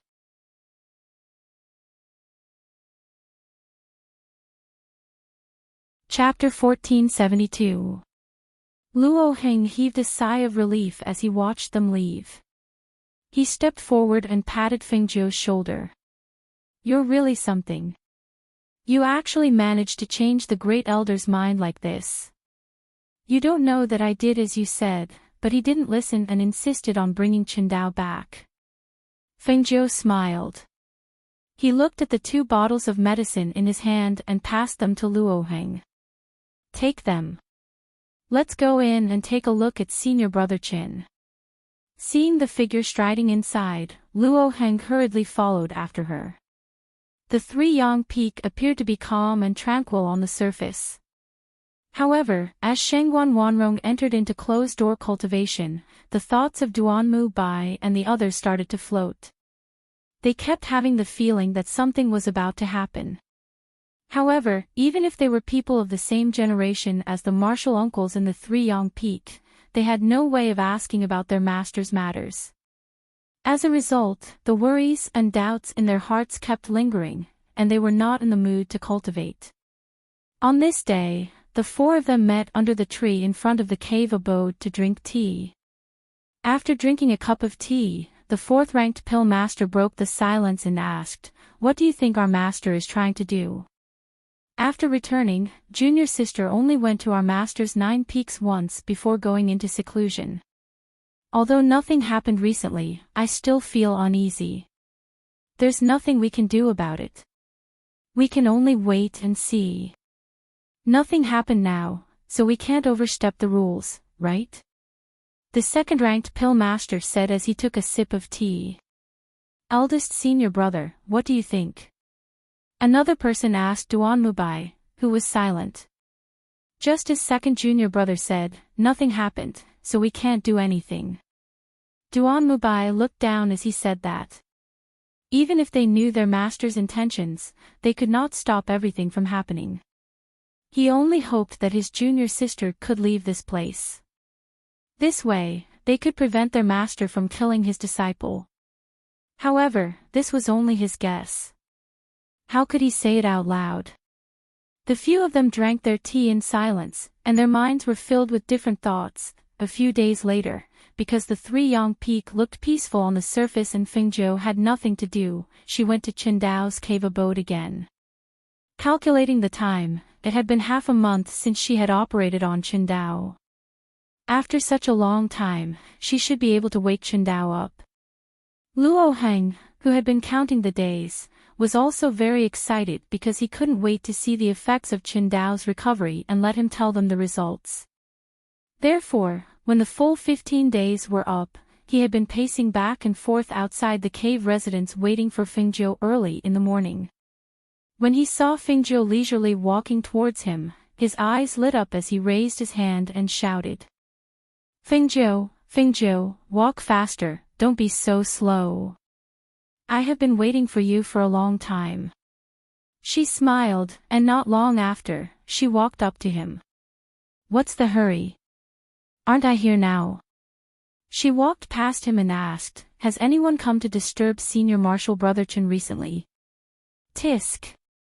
It's not like you don't know that ever since he became like this, no one would come to see him. Of course, the 2 of us are exceptions. It's good that they didn't come. As Fengzhou spoke, she went to the bedside and checked before taking out the silver needles.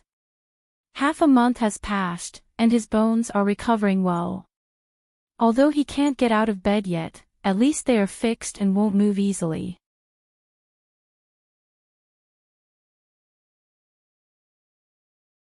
Chapter 1473. Chen Dao opened his eyes and stared blankly at the smiling young man in front of him. The scene before he fell asleep seemed to appear in his mind at this moment. He opened his mouth, and his voice was a little hoarse. I'm Fengjiu. Senior Marshal Brother Qin, did you forget about me after waking up? Fengjiu smiled and looked at him with a pair of eyes, teasing him. Senior Brother Qin, you're really awake. Hurry up and feel your waist. Hurry up. Luo Heng came forward and looked at him expectantly. Waist. Yes, his lumbar was broken. His lumbar was displaced. His lumbar vertebrae were too broken and couldn't be recovered. He was paralyzed. In an instant, his expression changed unpredictably. He looked gloomy and pale. He was paralyzed. What else could he do? His life was ruined. Seeing him lying motionless on the bed and staring blankly at the ceiling, Luo Heng couldn't help but scratch his head. After glancing at Fengjiu, he called out again, Senior Brother Qin, try moving your leg. Let us see the effect. Hearing this, Chen Dao turned around expressionlessly and looked at Luo Heng. He said in a low voice, I broke my lumbar vertebrae. Everything below my waist is useless. I can't use any strength. Don't you know? I'm paralyzed. I can't move my leg. Luo Heng grinned. Try it. How can you not know if you don't try? Why don't I pinch you to see if you can feel your lower body? As he spoke, he chuckled and really pinched Chen Dao's thigh hard. Ouch! Ah! Chen Dao instinctively cried out in pain when the pain assaulted him. However, when the sound came out of his mouth, he was stunned. Because of the pain, he retracted his leg. But it was such a small movement that made his eyes burn. His face was full of disbelief. How can this be? How can this be? Fengjiu glared at Luo Heng. You really pinched him. You can't pinch so hard. Did you forget that his body hasn't recovered yet?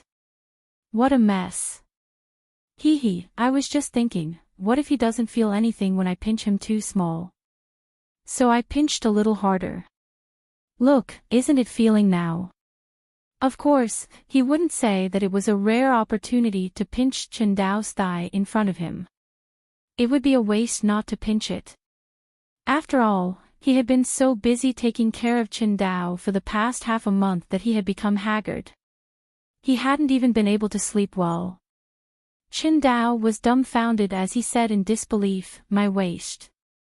My waist can exert strength. Can your waist exert strength now? How could this be? How could this be? Senior Brother Qin, this is all thanks to Fengjiu. He used his family's old ointment to fix your lumbar spine. Also, this kid has excellent medical skills. Fortunately, he helped you with the surgery. You don't know, but he used a knife to clean out all the broken bones in your lumbar spine. Then, he sewed your flesh up like a piece of clothing. I took a look when I helped you change the dressing. Now, there's only a dark red scar there. If you didn't tell me, I wouldn't have known that it had been cut open.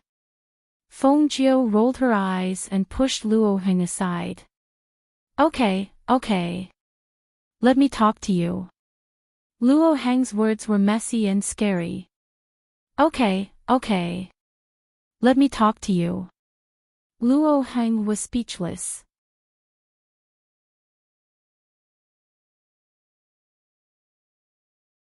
Chapter 1474. She paused and smiled. Your displaced lumbar vertebra has been corrected, and it has been half a month since you fell asleep. After the surgery, your bones have been fixed and won't be displaced easily. However, it will take some time for you to fully recover. I estimate that it will take about 3 months. After 3 months, you should be able to get out of bed and walk around as if you have recovered.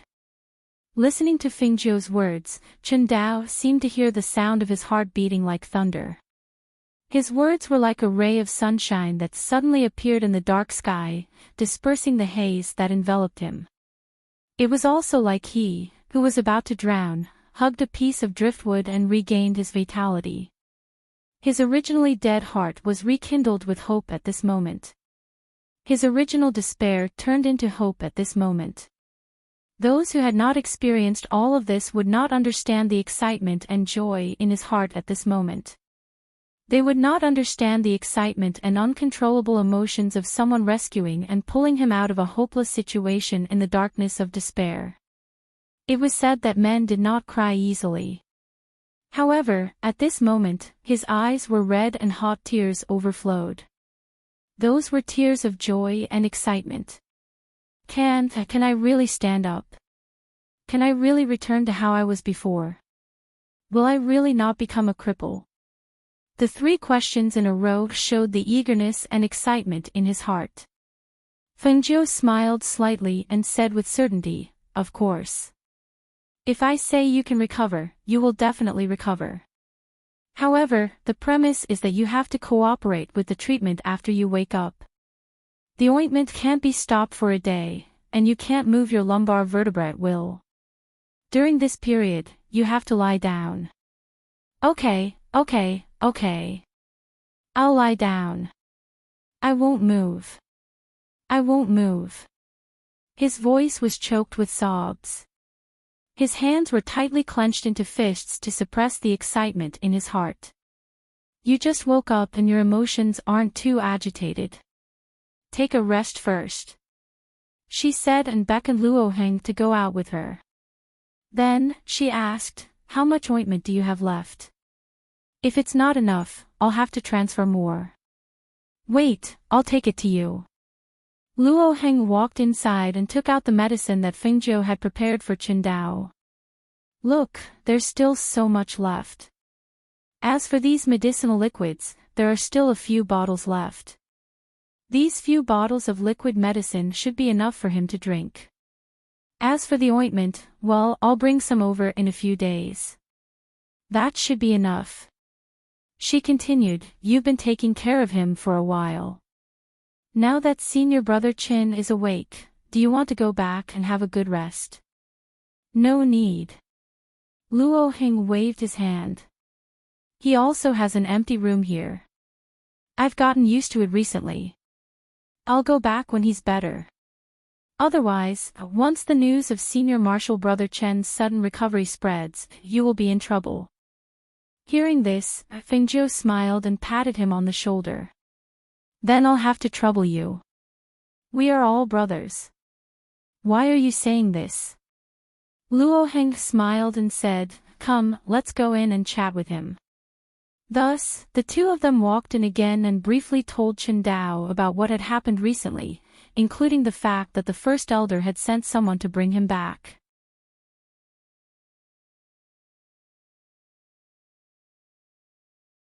Chapter 1475. When Fengjiu and Luo Heng heard this, they looked at each other and smiled. Yes, the current him was the confident Chen Dao who liked to stroke his 2 tufts of mustache. Thinking of his mustache, Fengjiu stared at his face and smiled. "Senior brother Chin, your mustache was shaved off by senior brother Luo. Looks like you'll have to grow it again."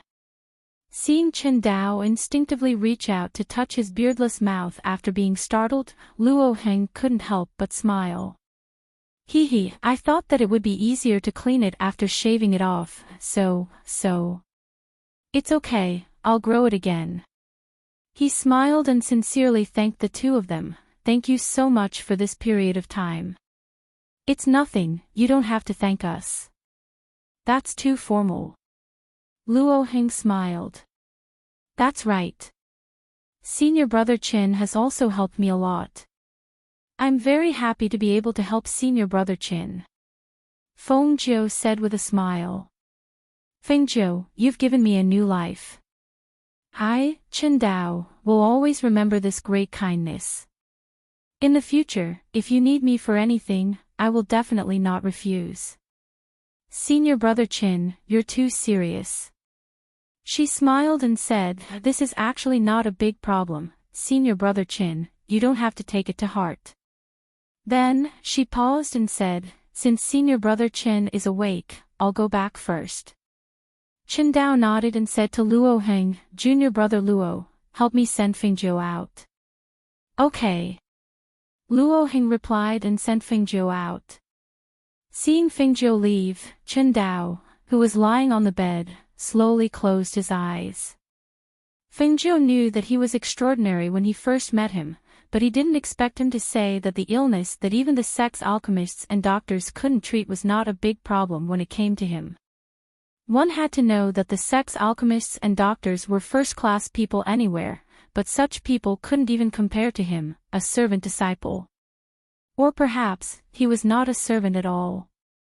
But no matter what, he had healed him and had given him a new lease of life. He would always remember this kindness. Outside, Fingjiu removed her enchantment and said to Luo Heng, I'll send the ointment over in a few days. I'll leave first. If there's anything, send someone to find me. Okay, you can go back. Luo Heng waved his hand. He only knew that he seemed to be very busy recently, but he did not know what he was busy with. Fingjiu nodded and turned to leave. When she walked out of the 7th peak and was about to head down to the cave abode, she saw Duanmu Bai standing nearby with his hands behind his back. When he saw her, he turned around and left, leaving only one sentence behind. Come with me. She paused for a moment before following behind him. It was only when they arrived at the forest behind the 7th summit that Duanmu Bai stopped in his tracks and turned around to stare at her. Seeing this, she bowed first. Greetings, Uncle Master Duan. Uncle Master Duan, do you have any instructions for me? Fingjiu, who exactly are you? Duanmu Bai asked in a low voice. Hearing this, Fingjiu was stunned and looked confused. I'm Fingjiu. Didn't Uncle Master Duan already know?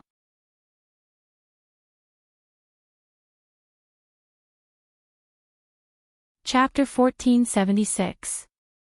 Senior Uncle Duan, of course I entered the Danyang sect hoping to learn some skills. I just didn't expect that I would only become a servant disciple. But even a servant is still a disciple of the sect. Also, I didn't get close to Senior Uncle Shengwan. I only chatted with her a little more when I delivered her elixirs and met her in the mystic realm. That's all. If there's anything, it would be that Senior Uncle Shengwan saw that I was young and took good care of me. This is true. Why would Senior Uncle Duan ask such a strange question? She said innocently, if Senior Uncle Duan doesn't believe me, you can ask Senior Uncle Shengwan. However, ever since I returned, Senior Uncle Shengwan seemed to have gone into seclusion.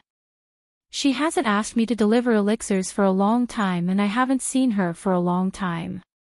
Is it really that simple? Duanmu Bai was still suspicious. Yes, what else does Senior Uncle Duan think it is? She asked in confusion.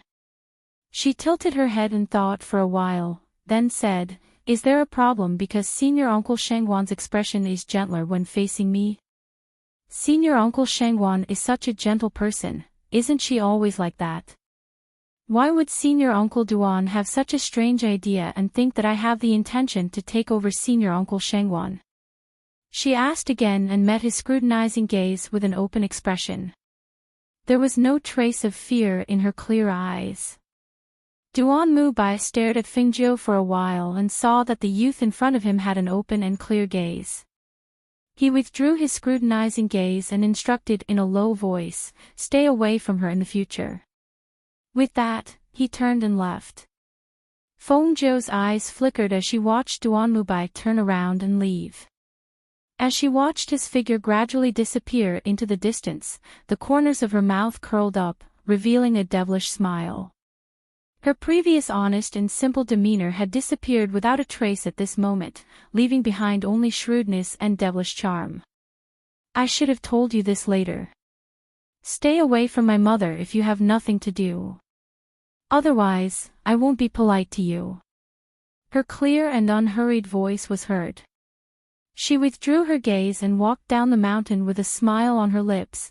In the following days, she went to her mother's cave to see her.